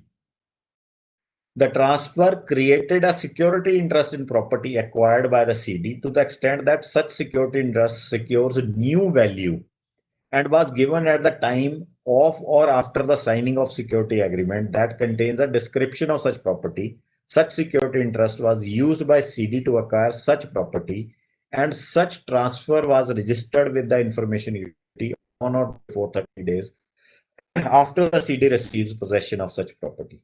So liquidator can apply for avoidance of preferential transactions which are not in the ordinary course of business of the CD and which he fraudulently done with his related parties or other parties to avoid payment to the financial creditors or the creditors who are in line as per section 53. Now there is a special reference for secured creditor under liquidation proceedings. The creditor could be secured or unsecured. So whosoever is a secured creditor, the creditor in whose favor the security interest is created under section 33, subsection 30 of the Insolvency Code. Secured creditor in liquidation process proceedings may relinquish his security interest. वो section 52 apply नहीं करता, वो अपना property नहीं लेके जाता बेचने के लिए और कहता है मैं हौच पौच में डालता हूं. So he can relinquish his security interest to the liquidation estate and receive the proceeds from the sale of assets by the liquidator in the manner specified in the 53, or realize its security interest in the manner specified in section 52. Means secured creditor कहता है मैं अपनी security जो मेरे पास दी हुई है मैं उसको लेके जाऊंगा और मैं उसे बेचूंगा. So if secured creditor intend to realize his security interest under 52, he shall inform the liquidator of such security interest, identify the assets subject to such security interest to be realized. Now, what is the presumption of security interest? That is regulation 21A of liquidation process. A secured creditor shall inform the liquidator of his decision to relinquish his security interest to the liquidation estate or realize its security interest, as the case may be in Form C or Form D of Schedule 2. Provided that where secured creditor doesn't intimate a decision within 30 days of start of liquidation commencement, assets covered under security interest shall be presumed to be part of liquidation estate. Means वो अपने आप hotchpotch में fall कर जाएंगे. Where security creditor proceed to realize a security interest, it shall pay as much towards the amount payable under clause A and subclause 1 of clause B of subsection 1 of 53 as it would have shared in case it has relinquished the security interest. What does it mean? अगर secured creditors अपना security interest लेके जाता है तो उसको क्या करना पड़ेगा? उसको जितना amount CIRP cost and liquidation cost की तरफ देना था under section 53 subsection 1 clause 1B, वो उसको देना पड़ेगा. Now, what verification by the liquidator before the secured creditor realizes his security interest is to be done? The liquidator shall verify such security interest, permit the secured creditor to realize only such a security interest if the existence of security interest is proved either by record of such security interest by the information utility or by such other means as may be specified by the board under section 52 subsection 3. Now, how the distribution of amount when it is realized by the secured creditor, means secured creditor ने 52 apply किया और अपना asset ले गया, तो उस case में distribution of amount कैसे होगा? If the secured creditor realizes an amount by way of proceeds which is in excess of debts due to him, 100 रुपया ड्यू था, उसने 200 रुपया रिकवर कर लिया from sale. Amount first, the creditor shall account the liquidator for such surplus and tender to the liquidator any surplus fund received from the enforcement of such secured assets. The amount of insolvency resolution process cost due to the secured creditor who realizes a security interest shall be deducted from the proceeds of any realization by such secured creditor, and they shall transfer such amount to the liquidator to be included in the liquidation estate. If the proceeds of realization of secured asset are not adequate, means वो कम है, 100 रुपए का था claim और asset relies हुआ 50 रुपए का. To repay debts owned by the secured creditor, the unpaid portion of that secured creditor shall be paid by the liquidator in the manner specified in section 53(1)(e). Means वो अब secured की creditor से निकल जाएगा, वो unsecured creditor की line में सबसे नीचे आ जाएगा. So what is the waterfall under section 53? जो सबसे ज्यादा इंपॉर्टेंट है, सारे का सारा, this is the heart of IBC, जिसके अराउंड पूरा आईबीसी, चाहे वो सीआरपी प्रोसेस हो, चाहे वो लिक्विडेशन प्रोसेस हो, वो इसी के अराउंड पूरा घूमता है.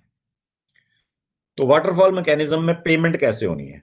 Insolvency resolution process cost and liquidation cost सबसे पहले पे होनी है. मींस आप लोगों की फीस सिक्योर्ड है पूरी तरह. एक एफडी है जो 180 दिन बाद, 270 दिन बाद या टोटल 2 साल के बाद आपको रियलाइज होगी ही होगी. मींस आपकी फीस कहीं नहीं जाती, मिलेगी मिलेगी. Then the following debts which shall rank equally among the following. क्या? Workman due for the period of 24 months preceding liquidation commencement date. Workman के 24 महीने के claim and debts owed to secured creditors, जिसने अपना सिक्योरिटी इंटरेस्ट रिलिंक्विश कर दिया है. इन दोनों में प्रोपोर्शनेटली डिवाइड होंगे अगर इनसफिशिएंट है. अगर पूरे हैं तो पूरे पूरे यहां पे डिस्ट्रीब्यूट होने के बाद नीचे परकुलेट करेंगे सी में. Wages and any unpaid dues owed to employees. पहले वाला क्या था? Workman due. ये क्या है? Employees.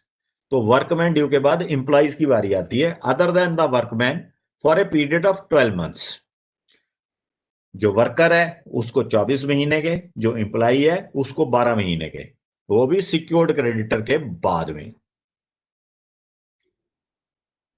Financial debts owed to unsecured creditors. अगर इसके बाद में कुछ बचेगा तो वो अनसिक्योर्ड क्रेडिटर्स को. The following dues shall rank equally among the following.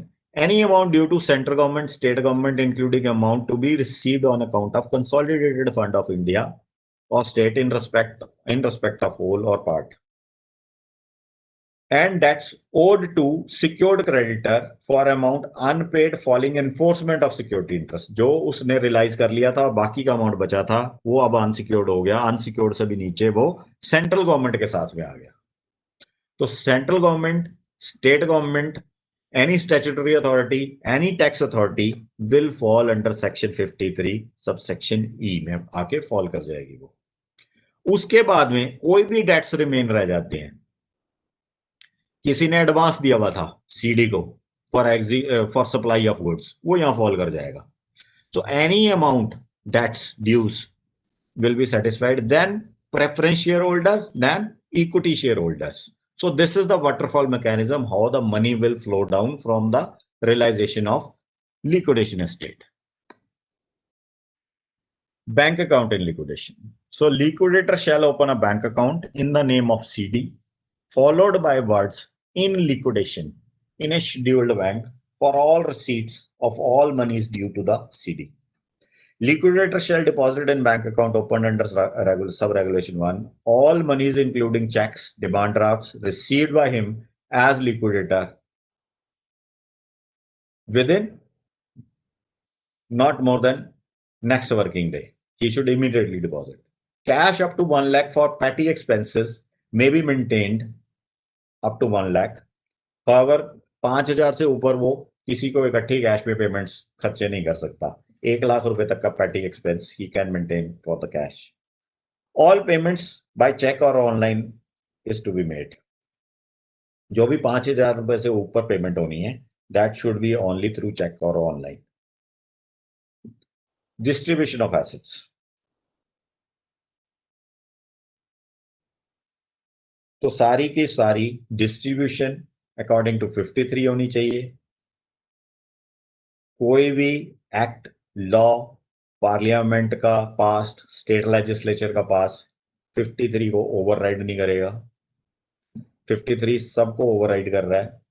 Priority indicated under 53 overrides provisions of section 326 and 327 of the Company Act, 327(7) of the Company Act. Priority overrides any contract between the CD and recipient to the contrary. अगर कोई भी contracts हैं आपस में creditors के या CD के पहले आपको पेमेंट हो जाएगी, वो भी ओवरराइड होगा। 53 के अकॉर्डिंगली ही पेमेंट मिलेगी। IBC code prescribe priority of distribution of asset in liquidation only according to 53. Validity of this section has been upheld by the Supreme Court in the Swiss Ribbon versus Union of India case.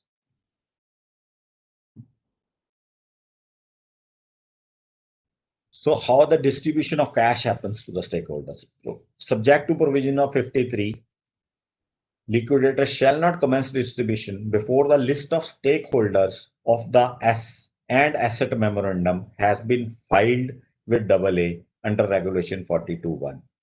Means वो जो preliminary report है उसकी submission along with list of all stakeholders and all the asset memorandum thereto are submitted before AA. अगर वो submit नहीं हुई है तो liquidator कोई भी distribution नहीं कर सकता। Liquidator shall distribute the proceeds from realization within 90 days from the receipt of the amount to the stakeholders. अब जो भी उसने realization कर लिया है, he can't keep it in the accounts. He has to distribute within 90 days of its realization. The resolution process cost, if any, and liquidation costs shall be deducted before such distribution is made. ये सबसे पहले deduct कर ली जाएंगी, फिर उसकी distribution होगी सारे stake holders को, और प्रोपोर्शनेटली जिसके जितने हिस्से में वो कॉस्ट आती है उसकी उतनी डिस्ट्रीब्यूशन में से वो माइनस हो जाएगी। Sale of assets. How the sale of asset can happen under liquidation? That is regulation 32, which was amended. E and F clause. E and F was added later on. Earlier it used to be the 4 clauses only. Liquidator may sell an asset on standalone basis. Assets in slump sale can be sold. Asset as a set or assets collectively can be sold. Asset in parcels can be sold. And the most important, the corporate debtor as a going concern can be sold, or the business or businesses of the CD as a going concern can be sold, provided that where an asset is subject to security interest, it shall not be sold under any of the clauses A to F unless security interest has been relinquished to the liquidation estate. Now, sale as a going concern, 32A. This is very important. COC has recommended for sale under clause E or F of the regulation 32, where the liquidator is of the opinion that sale under clause E or F shall maximize the value of CD, he shall endeavor to first sell under said clauses. तो सबसे पहले E and F में cell करने की कोशिश करनी है liquidator ने, उसके बाद में बाकी ट्राई करनी है। For the purpose of sale under sub-regulation 1, the group of assets and liability of the CD as identified by the COC under sub-regulation 2 of regulation 39C of the CRP regulation shall be sold as a going concern. Where COC has not identified the assets and liabilities, liquidator shall identify the group of assets and liability to be sold as a going concern in consultation with consultation committee. If liquidator is unable to settle the CD or its business as a going concern within 90 days from the liquidation commencement date, he shall proceed to sell the assets of CD under clauses A to D of the regulation 32. Valuation, I have already discussed. Completion of liquidation. Liquidator shall liquidate CD within a period of 1 year from the liquidation commencement date, notwithstanding pending any application for avoidance. Means आपने 4 section में जो application लगाई हुई है उसको छोड़ दो, let it go on.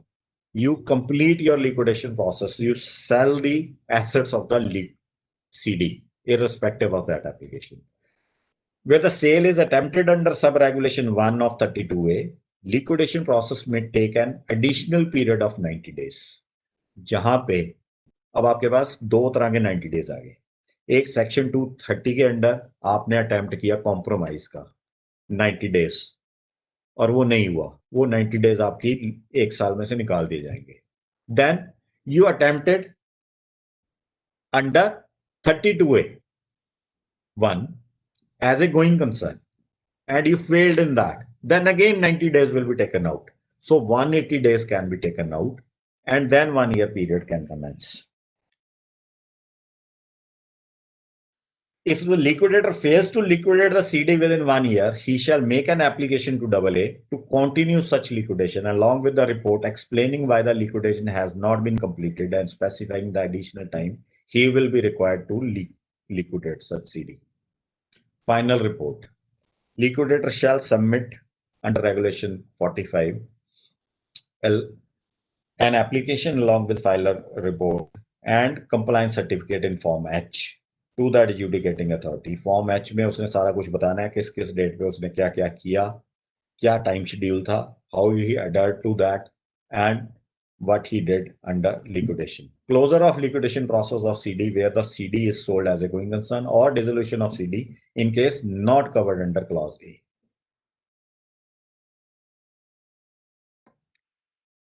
So what is the mode of sale?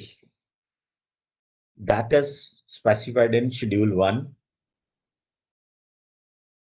The reserve price shall be the value of asset arrived in accordance with Regulation 35. जो आपने valuation कराई है उसमें जो liquidation value आई है उसके हिसाब से जो fair value और liquidation value उसके हिसाब से आपने reserve price लेनी है. 4A Schedule 1 says where auction fails at a reserve price, the liquidator may reduce the reserve price up to 25% of such value to conduct the subsequent auction. 4B, where the auction fails to reduce price under 4A, means 25% reduce करने के बाद भी fail हो गई. The reserve price in the subsequent auctions may further be reduced not more than 10% at a time.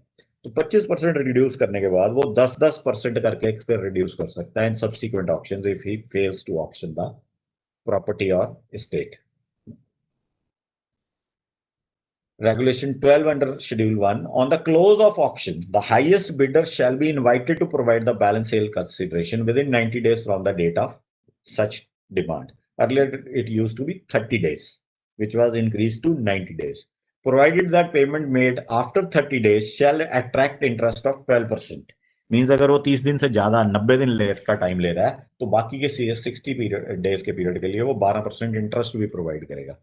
Provided that sale shall be cancelled if payment is not received within 90 days. अगर 90 days में वो पूरी payment नहीं करता तो उसकी cell खत्म हो जाएगी. And payment of full amount of sale shall stand completed. The liquidator shall execute certificate of sale or sale deed, transfer such assets, and assets shall be delivered to him in the manner specified in the term of sale.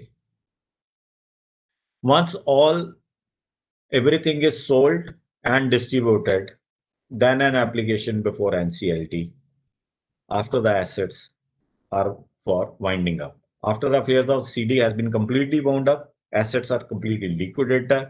The liquidator shall make an application to AA for dissolution of company. AA shall then pass an order of the CD to be dissolved. From the date of that order, the CD shall be dissolved according to Section 59, subsection 8 of the Insolvency Code. A copy of the order of the adjudicating authority shall be filed with ROC within 14 days from the date of such order.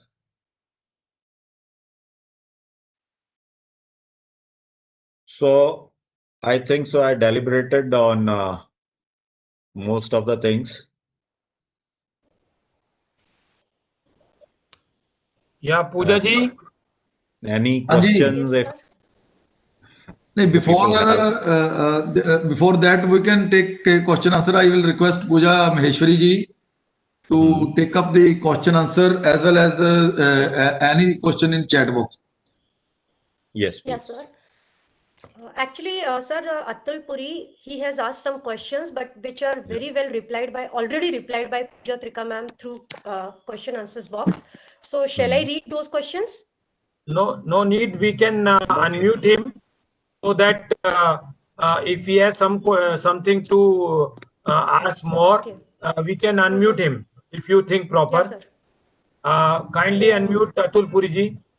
Atul ji, you are unmuted. You can ask if anything is remaining.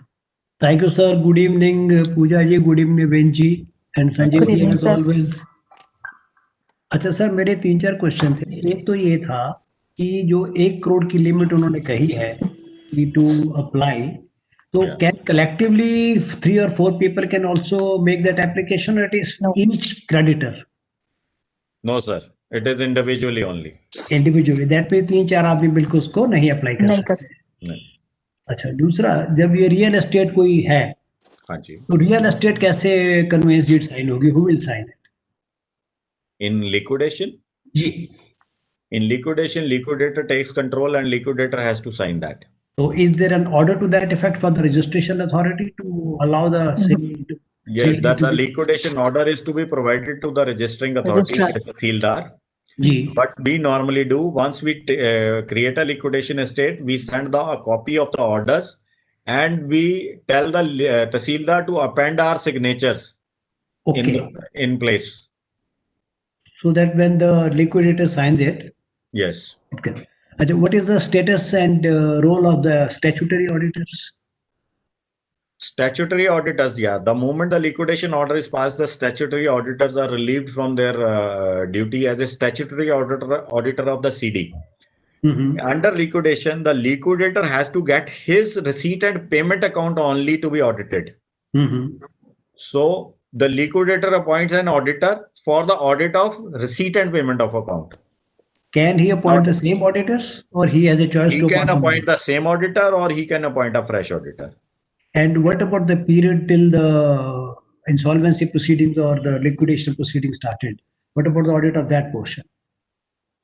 Till CIRP proceedings are concluded, up till that time, the statutory auditor, whosoever is there, Shall continue. clear one or the new one appointed, will continue to audit that up till the date of liquidation. जी। After the liquidation, all officers of the CD are discharged, all employees stand discharged due to operation of Section 33, जी। and liquidator takes control. ठीक है। Thank you, sir. Thank you. हाँ जी, पूजा जी। Any other question जी? या sir, एक कृतिकांत चड्डा है, उनका question है, वृंद सर के लिए है। I read somewhere that secured creditor cannot sell assets to entities ineligible for insolvency plan. Can you throw some light on this? Actually, it has been already explained, but it's up to Vrince. I have already explained. If the person is ineligible to be a resolution applicant, if he is ineligible due to operation of Section 29A, then that person can't be the person who can take any property or assets of the CD, even under auction or even through secured creditors. By operating through Section 52 even, secured creditor can't sell that property to the person who is disqualified under Section 29A. Okay, thank you, sir. Moving to... You are unmuted. If you want to ask anything, you can ask the speaker. No, sir, I am good, sir. Thank you. Okay, thank you very much. So, next, Pooja ji, any question left there? Yeah, sir. Yeah, one more question. It is from same person, CA Kriti Kanchadda. But her question is not clear. Can a plea of winding up be moved in High Court to shift case to NCLT? But she has not explained which case and what. I think she can explain better. Yeah, let me unmute her. Kriti, I have unmuted you. This question is not clear. Yeah. Good evening, sir. Sir, basically, already like proceeding, if the proceedings are going on and the party has been, the liquidation petition has been filed in the High Court. So is it possible that we can shift it to NCLT? There are two things, Kritika. One is, if the order of winding up order passed by the High Court, then it will not shift to NCLT. If that order has not yet been passed, then it will automatically stand transferred to NCLT. You check an application, it will be transferred if it is not transferred. Okay. Okay. And sir, another thing I had in mind, there was this company which had come in, wherein the shareholders who are there in the company, uh, they are not, they are companies, and those companies don't exist right now. So, is Yeah. it any chance where I can just take them to NCLT? Yeah, you are saying the company has been struck off by ROC. Is Sir, the case? I cannot find them on MCA. I don't know. They might be defunct companies only. There are no names available, but it's standing in the name of Yes. my client's balance sheet. That's the problem.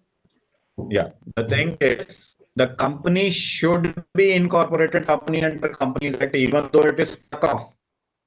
Okay. Only then you can take it to NCLT.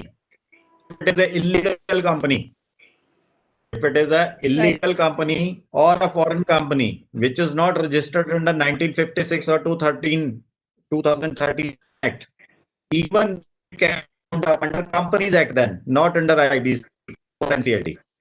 Okay, I can wind it up under Companies Act because it's a not an Yeah. operating company. Okay. Thank you, sir. Thank you so much.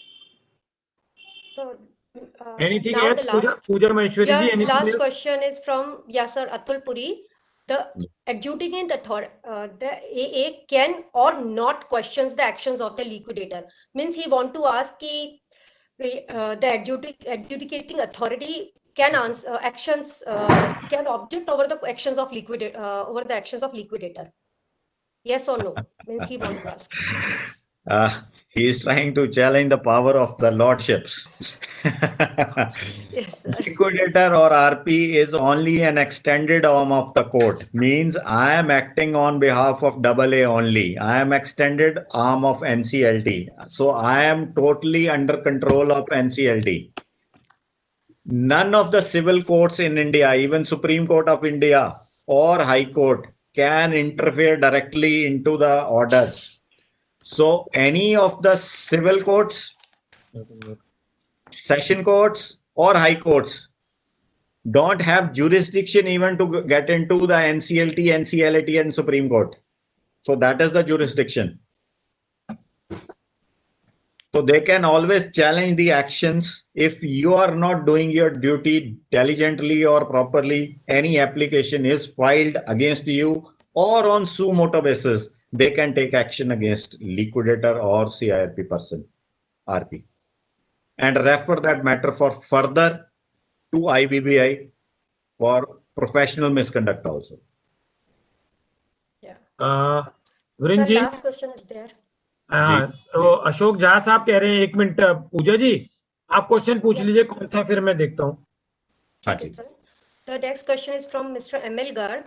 He is asking if other creditors has not lodged his claim due to lack of knowledge of public announcement. What is the status of claim filed at later stage and rejected by liquidator? Yeah. So you have asked the claim rejected by liquidator. Yeah. So I was going to tell you the two scenarios. Now, first of all, I'll deal with the claim under liquidation. Then I will tell under CIRP also. So if the claim is not submitted within 30 days before the liquidator and it is submitted after that date, the liquidator don't have the power to adjudicate upon those claims. So he is to reject that claim.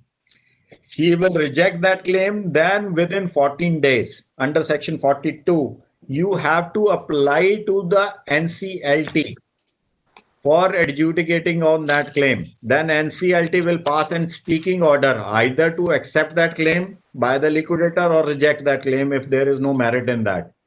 So on that order basis, that claim will be taken over by the liquidator. Garg साहब clear है? आपको कुछ पूछना है तो पूछ लीजिए. To me now. So clear. Thank you, sir. Thank you sir, thank you. Pooja ji, और तो नहीं कोई क्वेश्चन है? नहीं सर, आलोक अभी झा तो जी नहीं. एक बार अनम्यूट करने को कह रहे हैं. अशोक झा जी, अशोक जी आपको अनम्यूट कर दिया sir. Ashok Jha ji. Evening sir. हाँ Good जी, evening. हाँ जी, हाँ जी.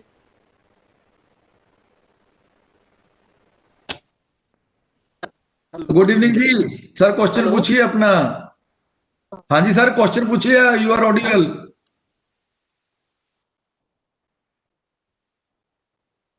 आपकी वॉइस क्लैरिटी नहीं है. आप कि एक है कि और वो क्या है कि रिजोल्यूशन में चली गई है, रिजोल्यूशन प्रोसेस उसका ओवर हो गया है, तो उन शेयर होल्डर्स का क्या होता है और एम्प्लॉइज का क्या होता है सर? रिजोल्यूशन प्रोसेस और एम्प्लॉई रहते हैं।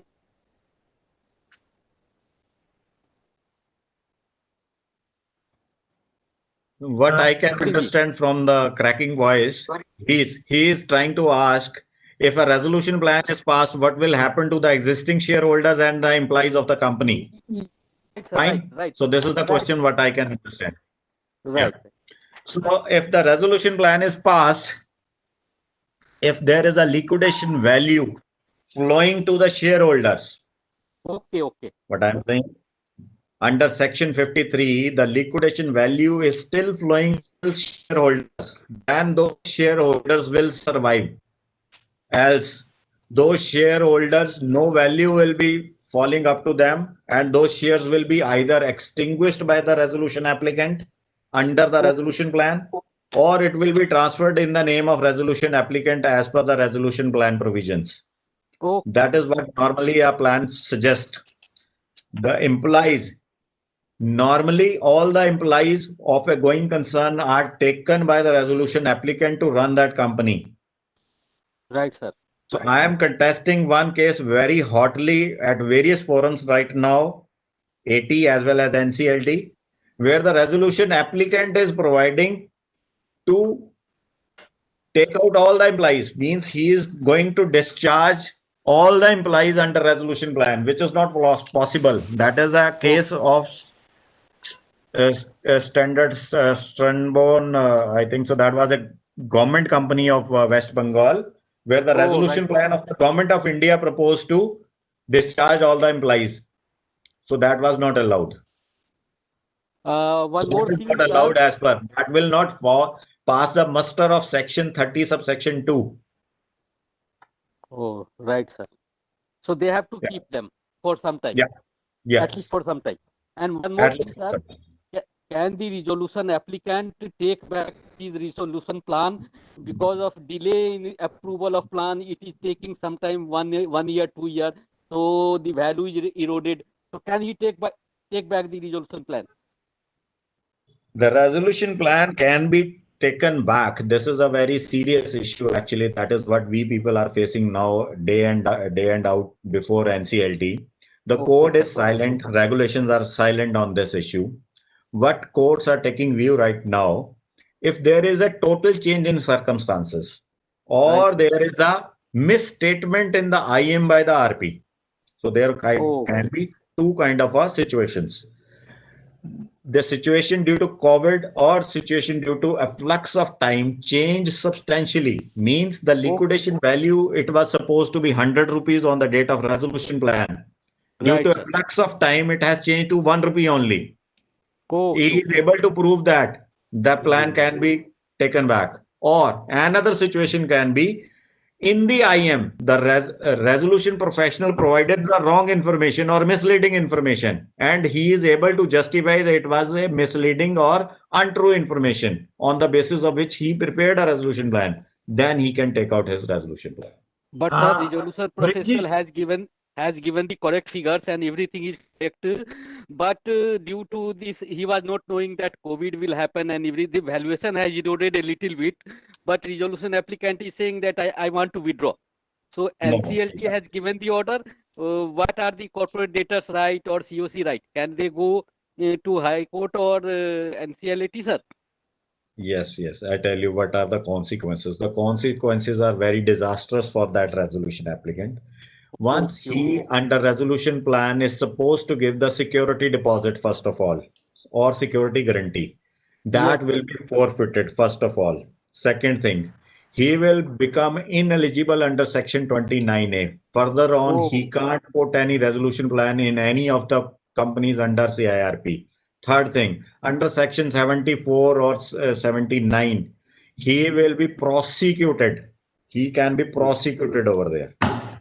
For failure of resolution plan. Right, sir. Thank you very much. I say something else. Ashokji, ek minute. I say something else. If in the resolution plan, the plan itself contains a cut-off date, that within 3 months, if it is not there, then it is not to be enforced. Then what will be the situation? Sir, normally now AA doesn't accept that kind of a conditional plan at all. Okay. It is rejected on the first hearing itself. ठीक है झा साहब? Yeah, right, sir. Thank you very much. Okay. Thanks a lot. Puja ji, Puja Yes, sir. और कोई question तो नहीं है जी? Sir एक minute check कर लेती हूँ. चलो कोई बात नहीं, वी आर ऑलरेडी लेट. अगर कोई होगा तो कल पूछ लेंगे बाकी. नहीं सर है ही नहीं. हाँ चलो, thank you very much. Before the vote of thanks I will request Sanjay ji, आज उनको स्टार्टिंग में मौका नहीं मिला, अभी जरा बता दो जो प्रोसीडिंग हमारी फ्यूचर में होने वाली हैं वॉइस ऑफ सीए की, चाहे वो सर्टिफिकेट कोर्स है मेंबर अपडेशन के लिए, जहां कोई सेमिनार जो हमारे प्लान हुए हैं. Thank you, Ashwani ji. Just 1 minute. We are going to have one program for knowing the nitty-gritties of how to do the CPA of USA on 27th of November itself between 5 and 6:30. We have made the arrangement with one of a service provider in India, and they are saying that presently the exam will also be conducted in India. Next, we are launching a course on drafting, especially into the looking to the faceless assessment and appeals, wherein Siddharth Jain, Ravi Gupta ji, and myself will be taking the sessions in 3rd, 4th, and 5th. Rather, we will also request Batra ji in the drafting course that Siddharth Pathak. We will request Batra ji to deliberate on the drafting of GST notices, etc. GST will be able to take later on. I will see that if it can be extended to 4 days. Presently, only income tax I am taking on 3rd, 4th, and 5th. We can see if it can be converted into direct and indirect tax. Then on 11th February, we have a seminar or webinar that is on transfer pricing audit. Virenji, Avinash ji will be taking, but I will especially request you to be there on 11th December between 5 to 7. So these are the plans right now. We have already planned and we will be there. And regarding the indirect tax, if at all any, either we will take in the certificate course or if we can extend 1 day, because direct tax itself takes 3 days. We are taking the drafting of the assessment, appeals, and the search assessment also. So the question are, as you all know, that it is very important for us to take all the questions. We have taken today also our questions. Rest of the proceeding, let me transfer it to Pooja Maheshwari ji.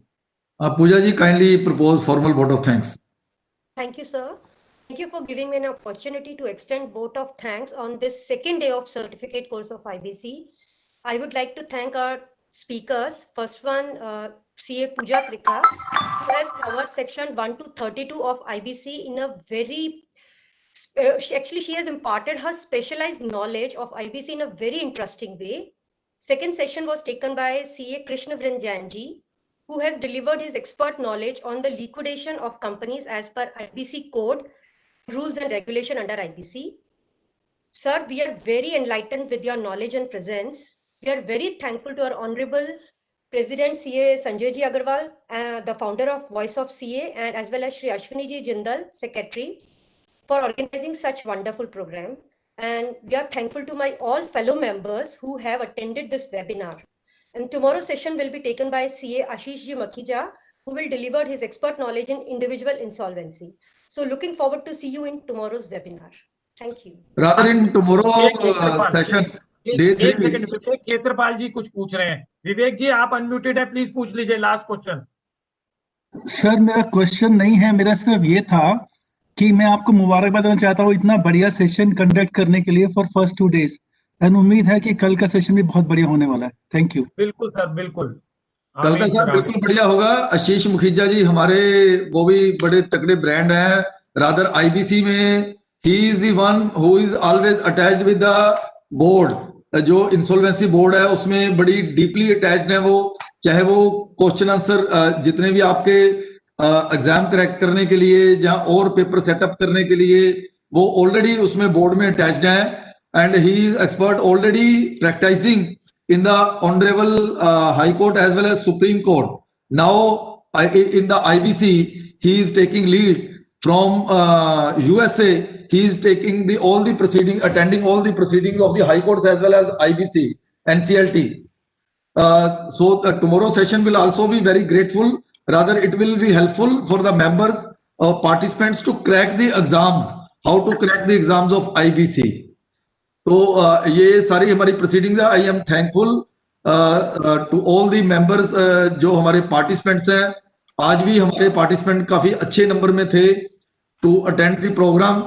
Thank you very much. Thank you वृंद जी, जिन्होंने इतना time निकाला हमारे लिए, IBC के लिए, जो इतने बिजी हैं, इतने रेजोल्यूशंस करवा रहे हैं.